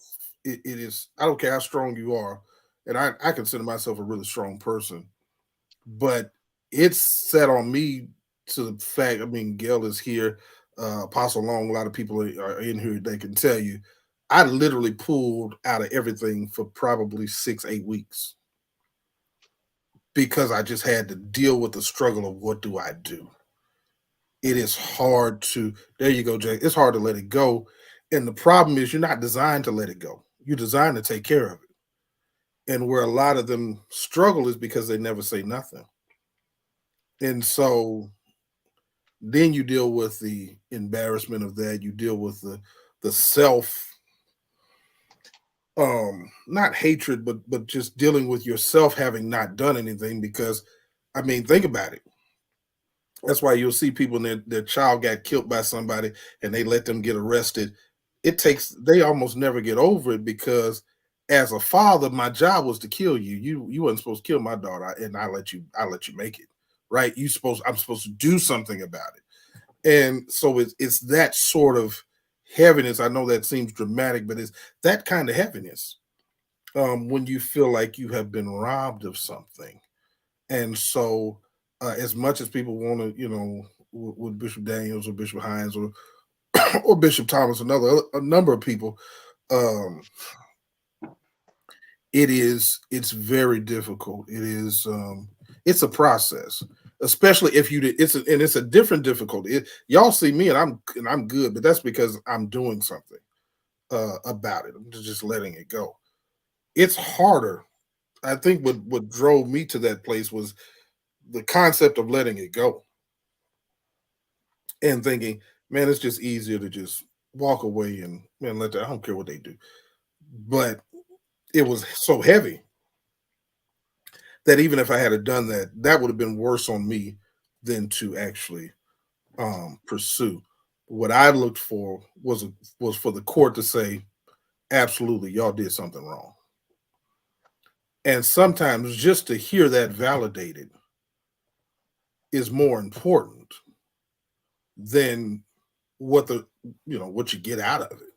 Because sometimes you need to hear somebody say, you're not crazy. Yeah, that was wrong. And what they did was wrong and how they tried to do it. And it's almost like the judge is almost, I want to do more, but I can't. You understand what I'm saying? Because people can see when wrong has been done. Now, if they want to take that risk, they can take it, and I'm good with it because I've already won. So that that validates a lot of things.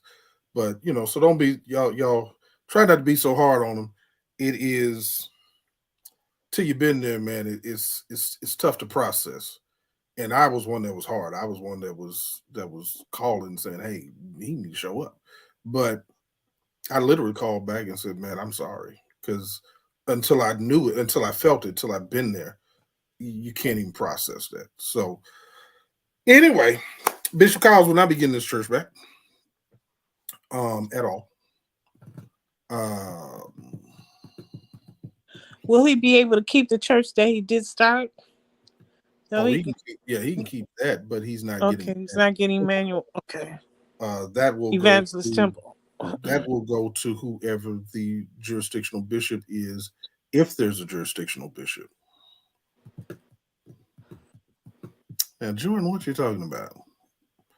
We've been hearing all these other platforms talk about Kirk Thompson, da da da da da da da da da, and what happened? I don't know how she feels about that. She has moved. She's no longer in the state. I believe she's in Puerto Rico. I think she got married. She's moved on. I think everybody is kind of resolved at that. Again, this is another situation where, again, you got somebody who's letting that thing sit on them. They were supposed to go to court in April. I don't know if they're going, but because I think that thing is going to be dead. I think that had something to do with Bishop Kirk Thompson, who is, let me full disclosure, an absolute friend of mine, has been a friend of mine for at least since 2007 when I met him when I opened my church in Texas. He was one of the first calls that I made and asked to come. And he said, "Man, I would love to be. Just let me know when and where." He is a legitimate friend, and I'm not going to share everything tonight. And some people, Gail, they call people friends and they be lying. Uh, yeah, that's really I could really pick up the phone, call him right now. Um, that's real. Um, Now y'all don't be worried about the mother bishop names y'all saw over there. They're all friends too. That's No just lie. wonderful. That's No, wonderful. that's just one. That's just one. But anyway, That's but I said that to say, because what I'm getting ready to share, I don't want people to say, "Oh, well, he trying to." No, no, no, no, no, no. That's a friend, and I hate that this has happened. But let me tell you the end of the story that you have not heard anywhere else, and that is Bishop Kirk Thompson has resigned. He is no longer the bishop of Texas Southeast Second. I mean Southeast First Ecclesiastical Jurisdiction. Let me tell you what this says. March 3rd, 2023, to the General Board of the Church of God in Christ Incorporated. The opportunity to serve the church as interim prelate of Texas Southeast First Ecclesiastical Jurisdiction has been a valued experience, effective immediately. I am submitting this communique as my resignation and pray God's blessings upon the entire jurisdiction and its efforts to move forward in his service. Bishop Kurt L. Thompson, CC Bishop J. Drew Shear, Bishop Prince E.W. Bryant, Superintendent Grayling Alexander, Superintendent Andrew Towns, Superintendent Chris Edwards, Superintendent Jeffrey Adams, Pastor Joseph Dixon, Pastor Calvin Blake, Pastor Alfred Scott, Mother May Donaldson Scott.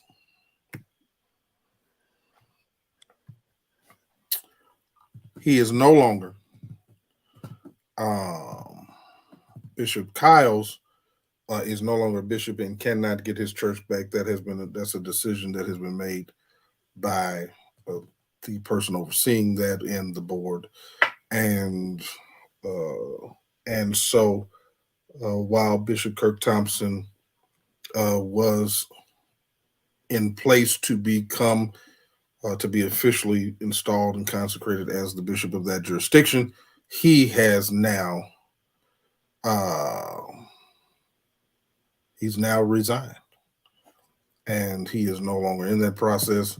Uh, I have heard a number of things. I do know a number of things, but that is what's happening in Texas, and so now that jurisdiction is in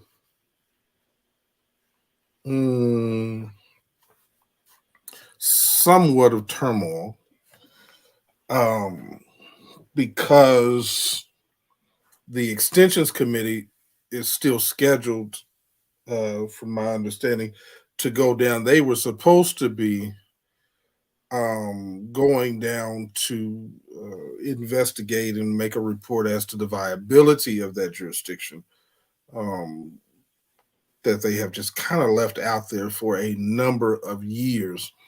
No, Jalen, he's not getting a fellowship. Bishop Thompson, Bishop Thompson is out. Let's just say it like that.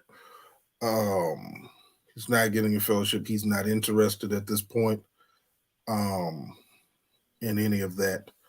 Uh, and I'll leave that right there.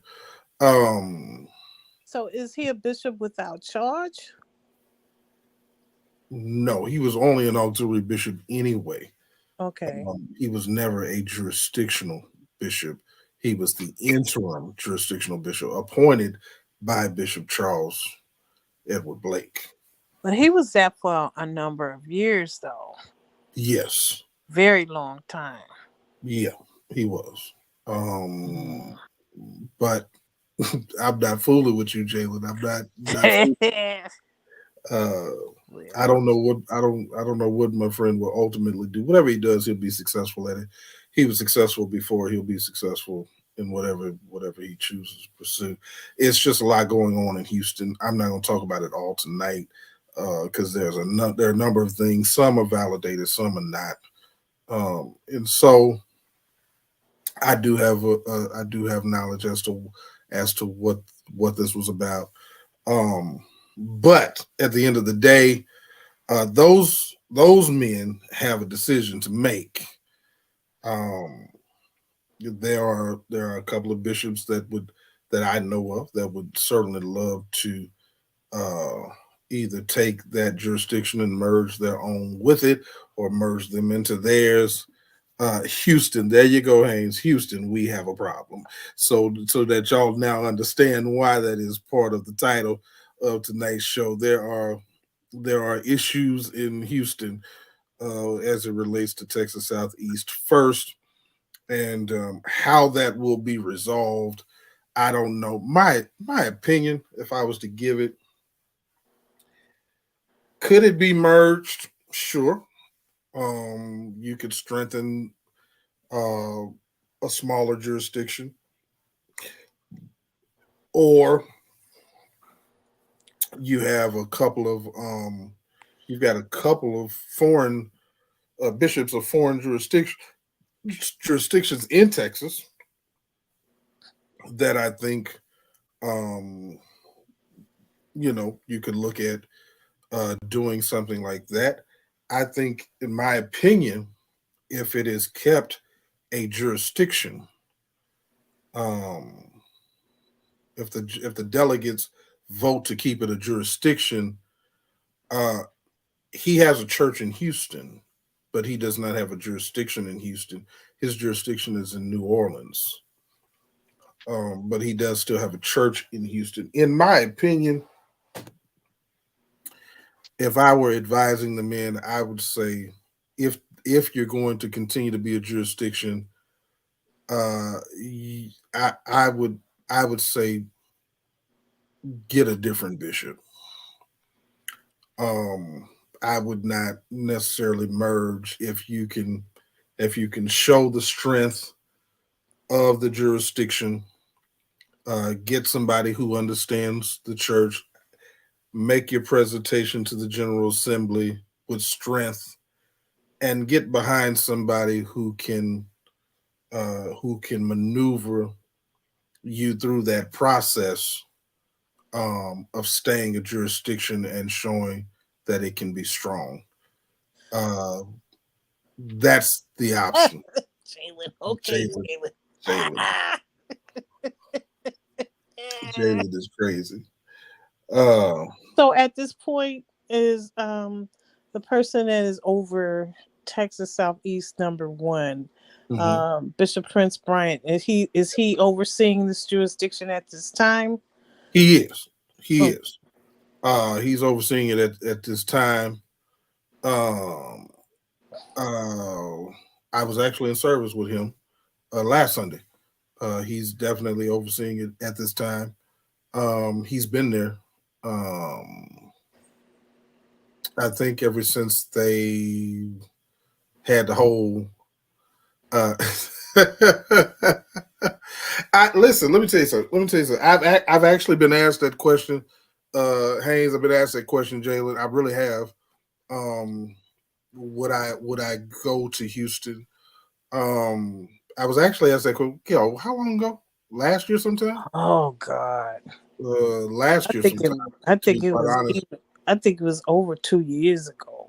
but because of my affinity, really, and my respect for Bishop Thompson, I would never even attempt to make a play like that. I was actually asked for that by somebody in that jurisdiction, um, but that just wasn't what I would do to somebody who I respected.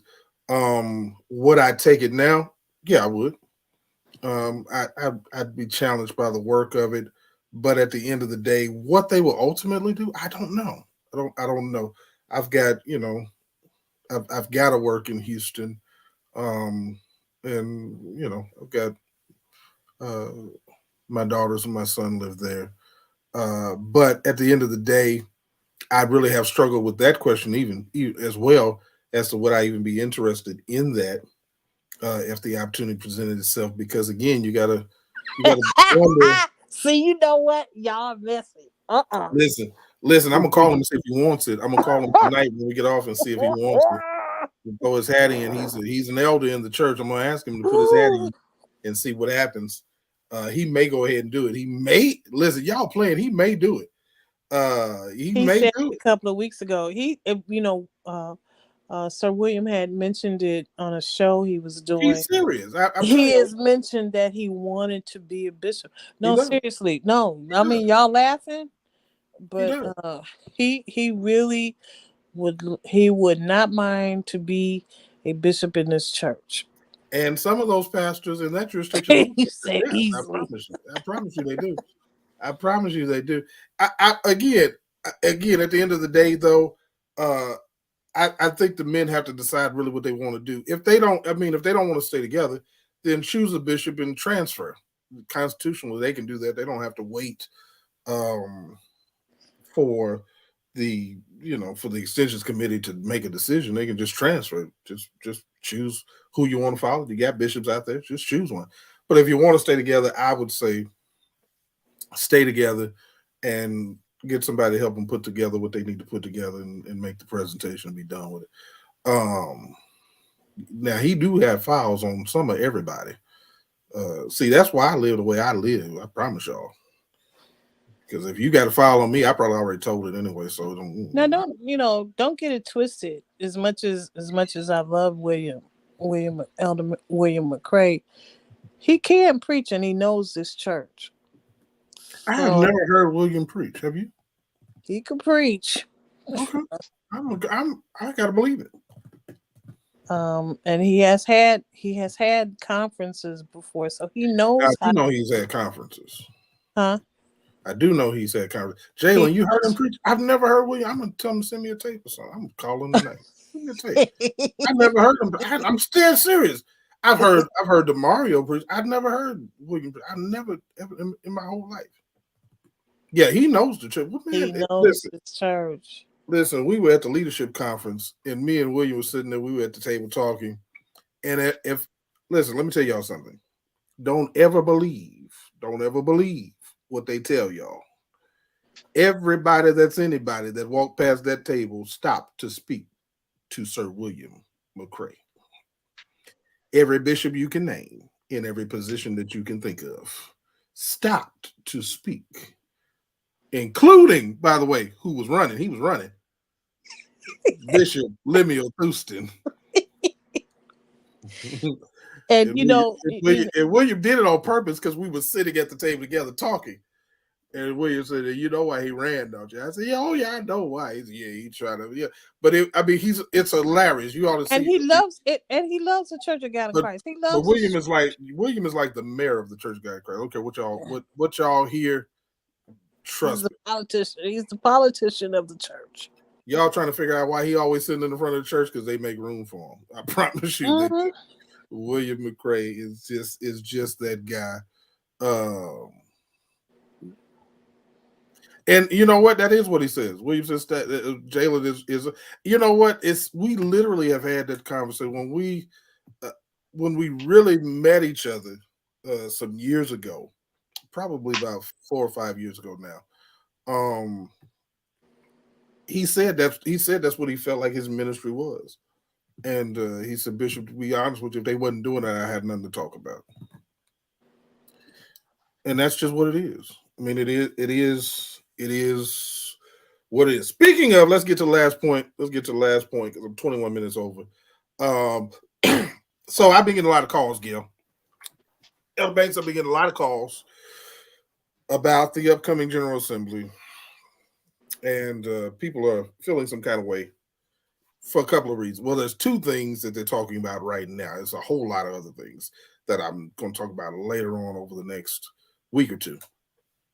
But two of the things are this so-called 2025 election foolishness that has no constitutional strength whatsoever. Bishop Thusen, you cannot have an election in 2025. But apparently he is floating the idea, the concept that, well, we're going to do it like the U.S. elections, and we may elect the presiding bishop in November, but he won't take office until 2025. Oh, this sounds retarded. Somebody's scamming. Do we have a constitution? Has he ever read it? Does he know what's in it? I don't know. I really don't know. As God is my witness, when that mother asked him that question in New Jersey, and he didn't know what in the world she was talking about, and he just started making it up. This is what he does. Oh yeah, Nicole. This is my thought on that. William is always welcome. Now y'all got to deal with him if he come. Y'all got to deal because he's gonna talk crazy, y'all.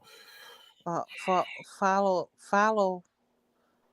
the every 4 years, and if the present presiding bishop gets reelected, do as we normally do. If he's to take office again. Oh, you got wait a minute though, Gil. You got that. Then you got this other thing to where now he's trying to force all churches that want to transfer to do it online through the ARC system. Ain't that something? But the Constitution requires a letter, and the Constitution has a whole process. What makes this man think that he can just change the rules as he goes along? Maybe. Okay, delegates, if you don't care, then just tune this whole conversation out. Just tune it all the way out.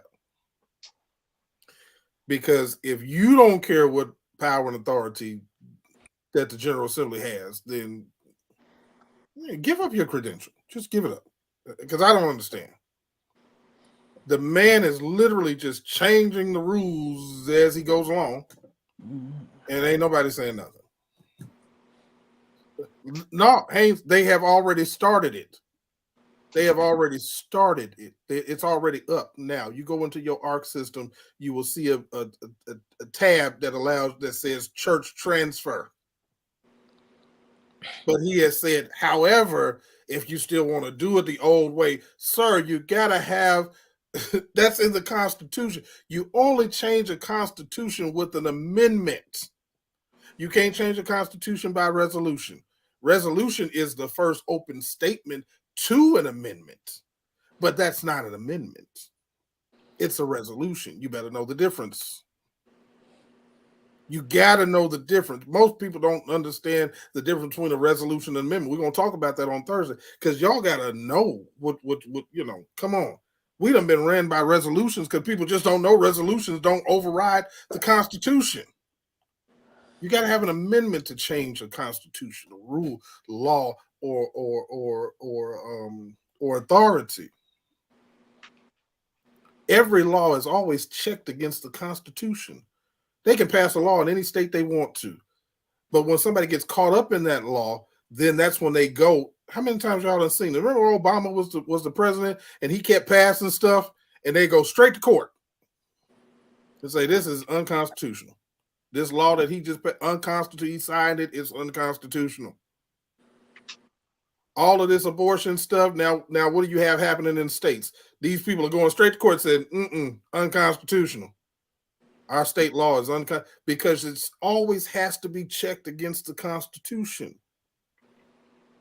And you cannot take away our Constitution says you cannot take away constitutional rights.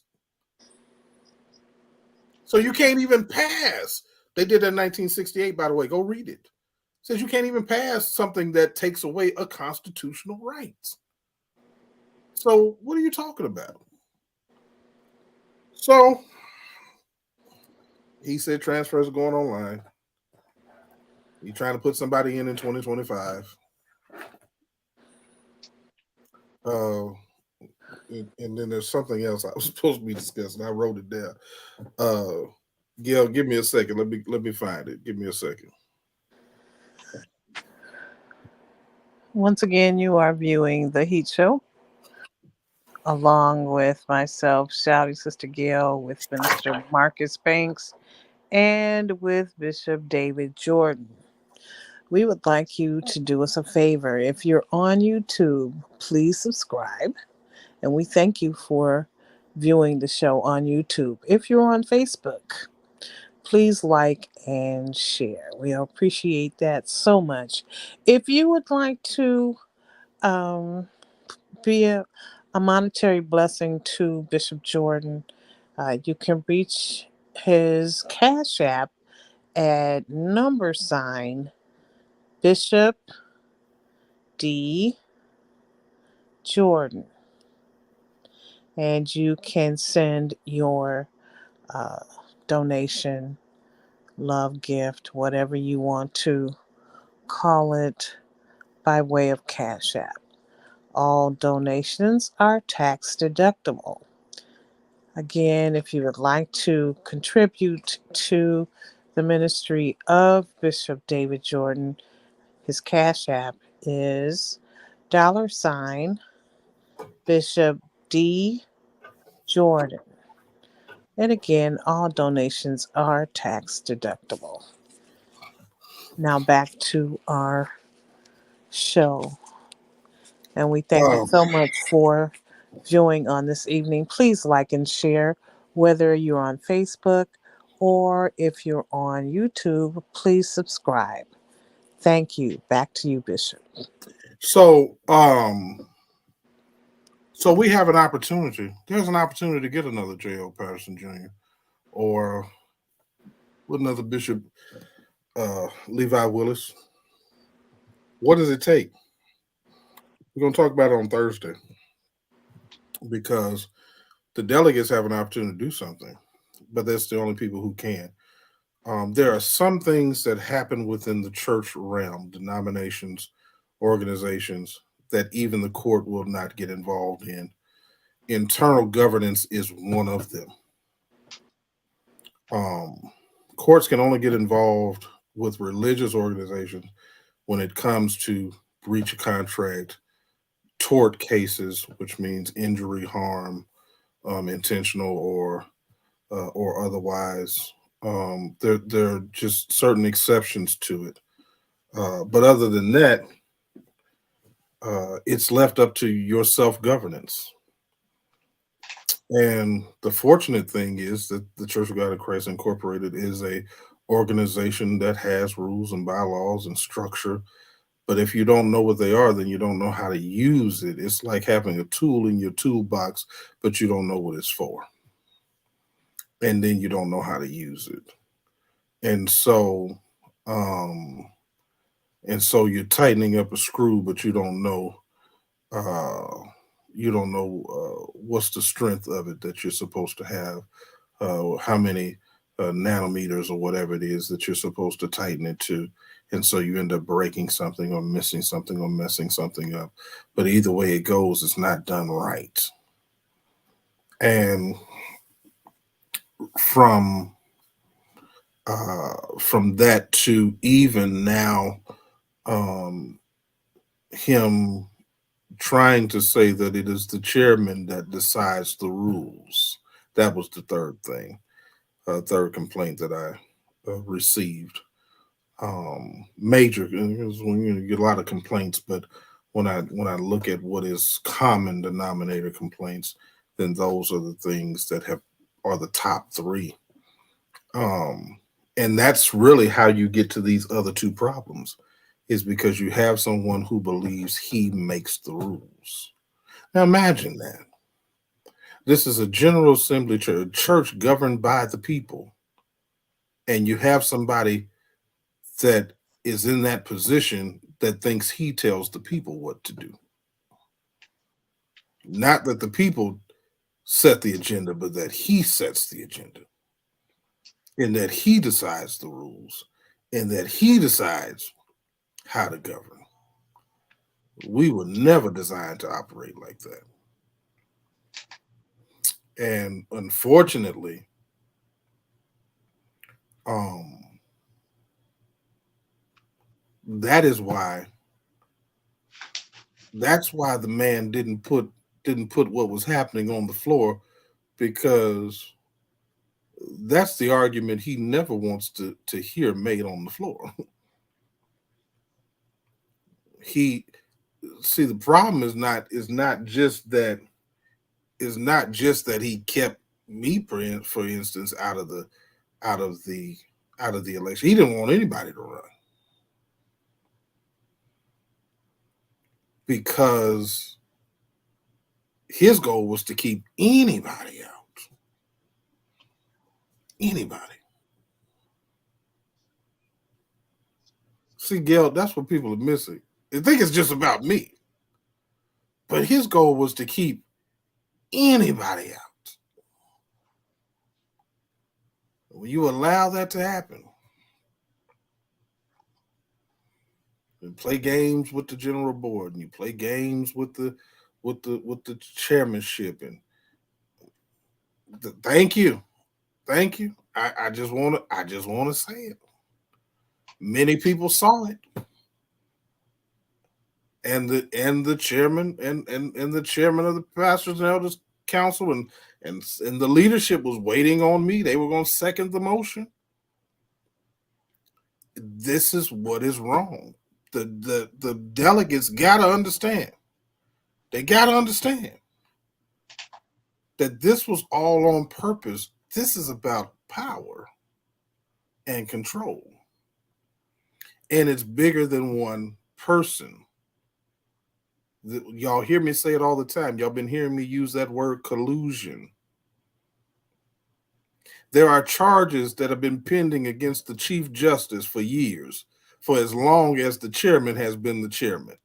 How do you think those charges move forward? Guess who has control over that? Anyone want to take a guess? The chairman.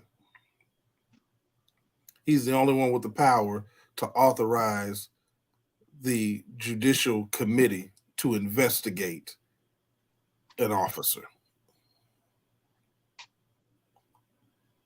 So if you feel some kind of way about the judiciary,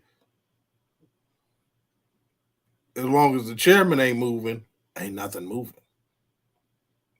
You don't like what a general board member is doing, you don't like what the presiding bishop is doing, guess who is the only person that can bring a charge and set up a committee to investigate and bring it to a trial? The chairman. So no matter how you feel about the presiding bishop, doesn't matter whether or not you think presiding bishop or anybody else, and I'm not picking on him, but I'm just saying whoever in that seat, all your complaints go nowhere depending on who's sitting in the chairman's seat. That's the power. The power moves. These are money moves. These are power moves, y'all. This ain't checkers. This is chess. And it's for a reason. It's for a reason. It's for a reason. All these people aren't being made bishops by accident.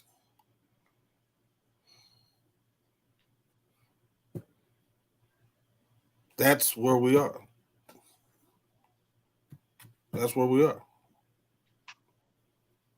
Collusion is real. It's when two or more entities within an organization, leaders of those entities, come together for a common outcome.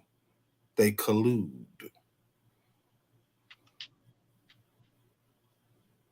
And what they want to be able to do is have what's called, in a legal term, plausible deniability. I didn't know anything about it, so you can't hold it against me. Plausible deniability. The chairman of that committee made that decision. I just went with whatever my chairman told me. Plausible deniability, but it doesn't work when it's provable that you were a part of it.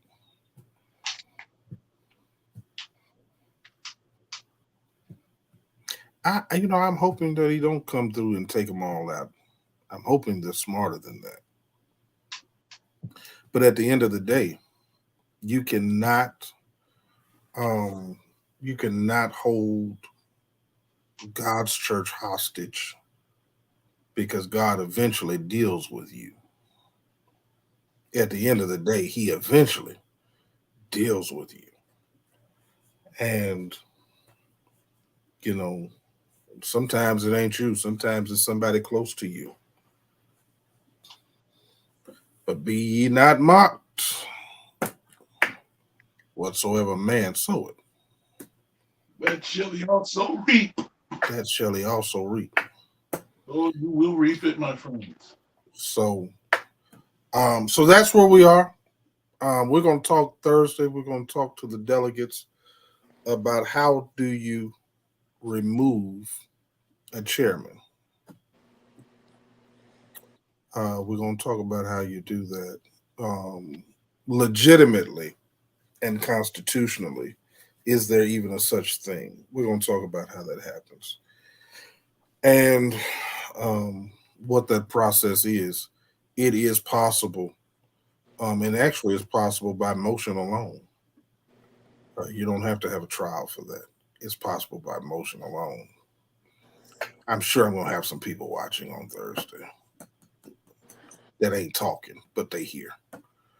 So, anyway, I'm done, Gil. Thank y'all for watching. Thank y'all for participating. There you go. There you go. There you go.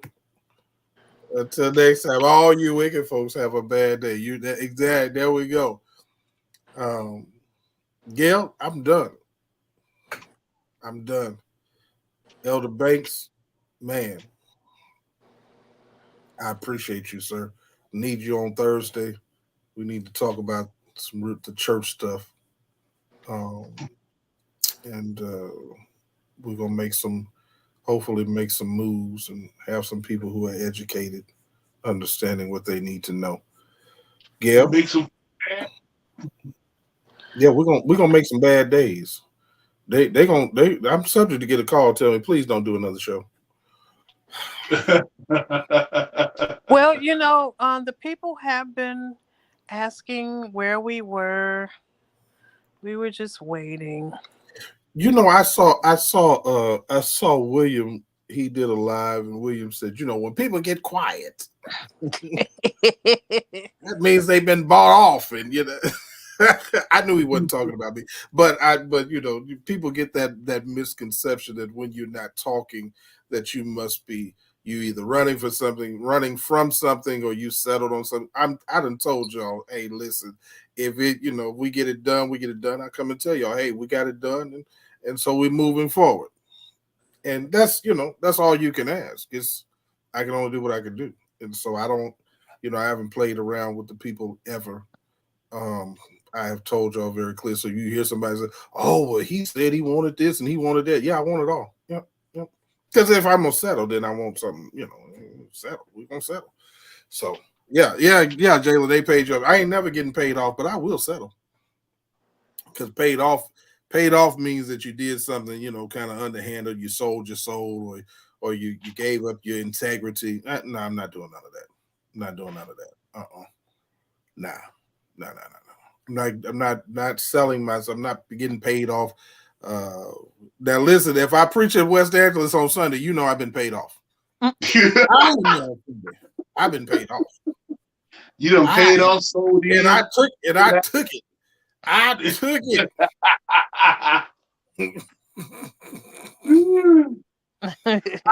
it. Jalen, if you hear me say I'm coming home and I have a church in LA, you know what happened. I took that. I took it. They decided not to close the other campus. Look at here. Bishop, you can get this. You see what I'm saying? Give me the North Campus. I'm done. I sold it. My integrity is gone at that point. Look. I know you see me at West Angeles and I look a little lighter. You know what happened. You know what happened. I'm telling y'all. Now. Look at here. Red, purple clergy shirt with it. You see that? I'm trying to tell you. Listen. But no, I mean I can't be paid off. But again, all that I really looked for was I really could have settled for an apology, to be quite honest with you. But at the end of the day, it was the general counsel who said, "No, you need to get something. We want to offer you something." And at this point, I still struggle with anything because, like I said, you got to ask yourself, do you want to be a part of that? So, if it makes sense to me, then I'll do it. And if it doesn't make sense, then we'll stay right where we at. We'll keep fighting until we get to the end. And at the end of the day, it's going to be a figure that the Lord is going to be pleased with, and so is my bank account. So we can do it easy. We can do it hard. It don't matter to me. We're going to do it either way it goes. But I just don't want anybody to think that I'm trying to come after the church and all that kind of. No, this is about the people not doing their jobs. So we'll see what's happening. Yeah. Now listen, courtside seats to the Lakers. I'm taking those. I don't want any Memphis Grizzlies tickets at all. I don't want any of those. Keep those, please. Not that I don't like the Grizzlies. I just don't want no tickets. I don't want to come to Memphis. I go to Memphis to see family and get up out of there. But I will take Lakers courtside tickets. I will take once a month speaking engagements in West Angeles. Once a month. I need once a month. I think once a month would be fine. I'm taking all opportunities. I don't mind. I would consider the Rome jurisdiction. I'd like to be neighbors with the Pope. These are all things that I'm game for. Y'all crazy. I ain't got. You know what, Gil? Get me out of this. Listen, Jayla, go have people thinking I'm delusional tonight. Get me out of this, please. For the last few minutes, you have been listening from the desk of Bishop David Jordan. Got me rolling, man. We just want to let you know that we have not gone anywhere. Nah. We are here. We are hot. We're going to bring it to you straight off the press. You don't have to hear it from somebody else. We will tell you ourselves. I'll take it, Jayla. I'll take it. I promise you I will. Staff. I'll be on staff. Come on. Thank you for being patient with us.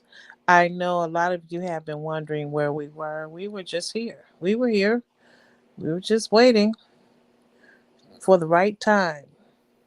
And today was the right time. So thank you so much for tuning in for a special edition of the Heat Show. Minister Marcus, can you take us out? That part pains. No, I will not do any of that. I promise y'all.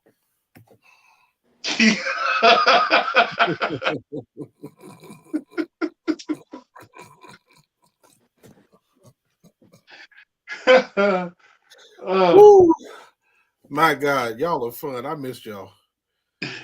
Woo. All hearts and minds clear. Heavenly Father, we thank you for another opportunity to take advantage of the platform you have given us to inform and alert the people of what is going on within the body. We thank you, Lord, for Bishop Jordan, who has taken it upon himself, Lord, to stand in the gap for so many.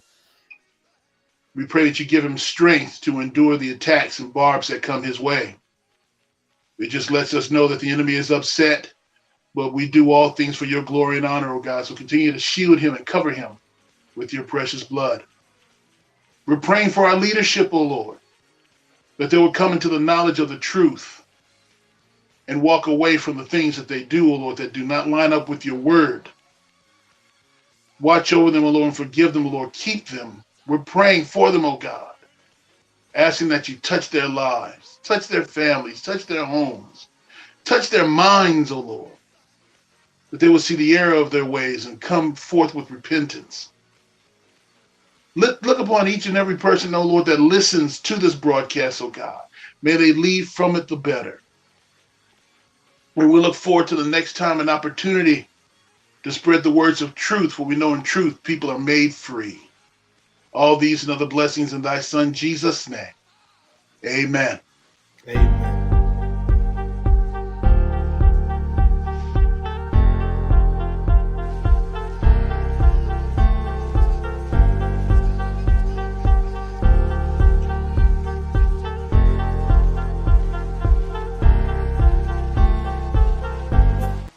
Hold on 1 second. Let me say this.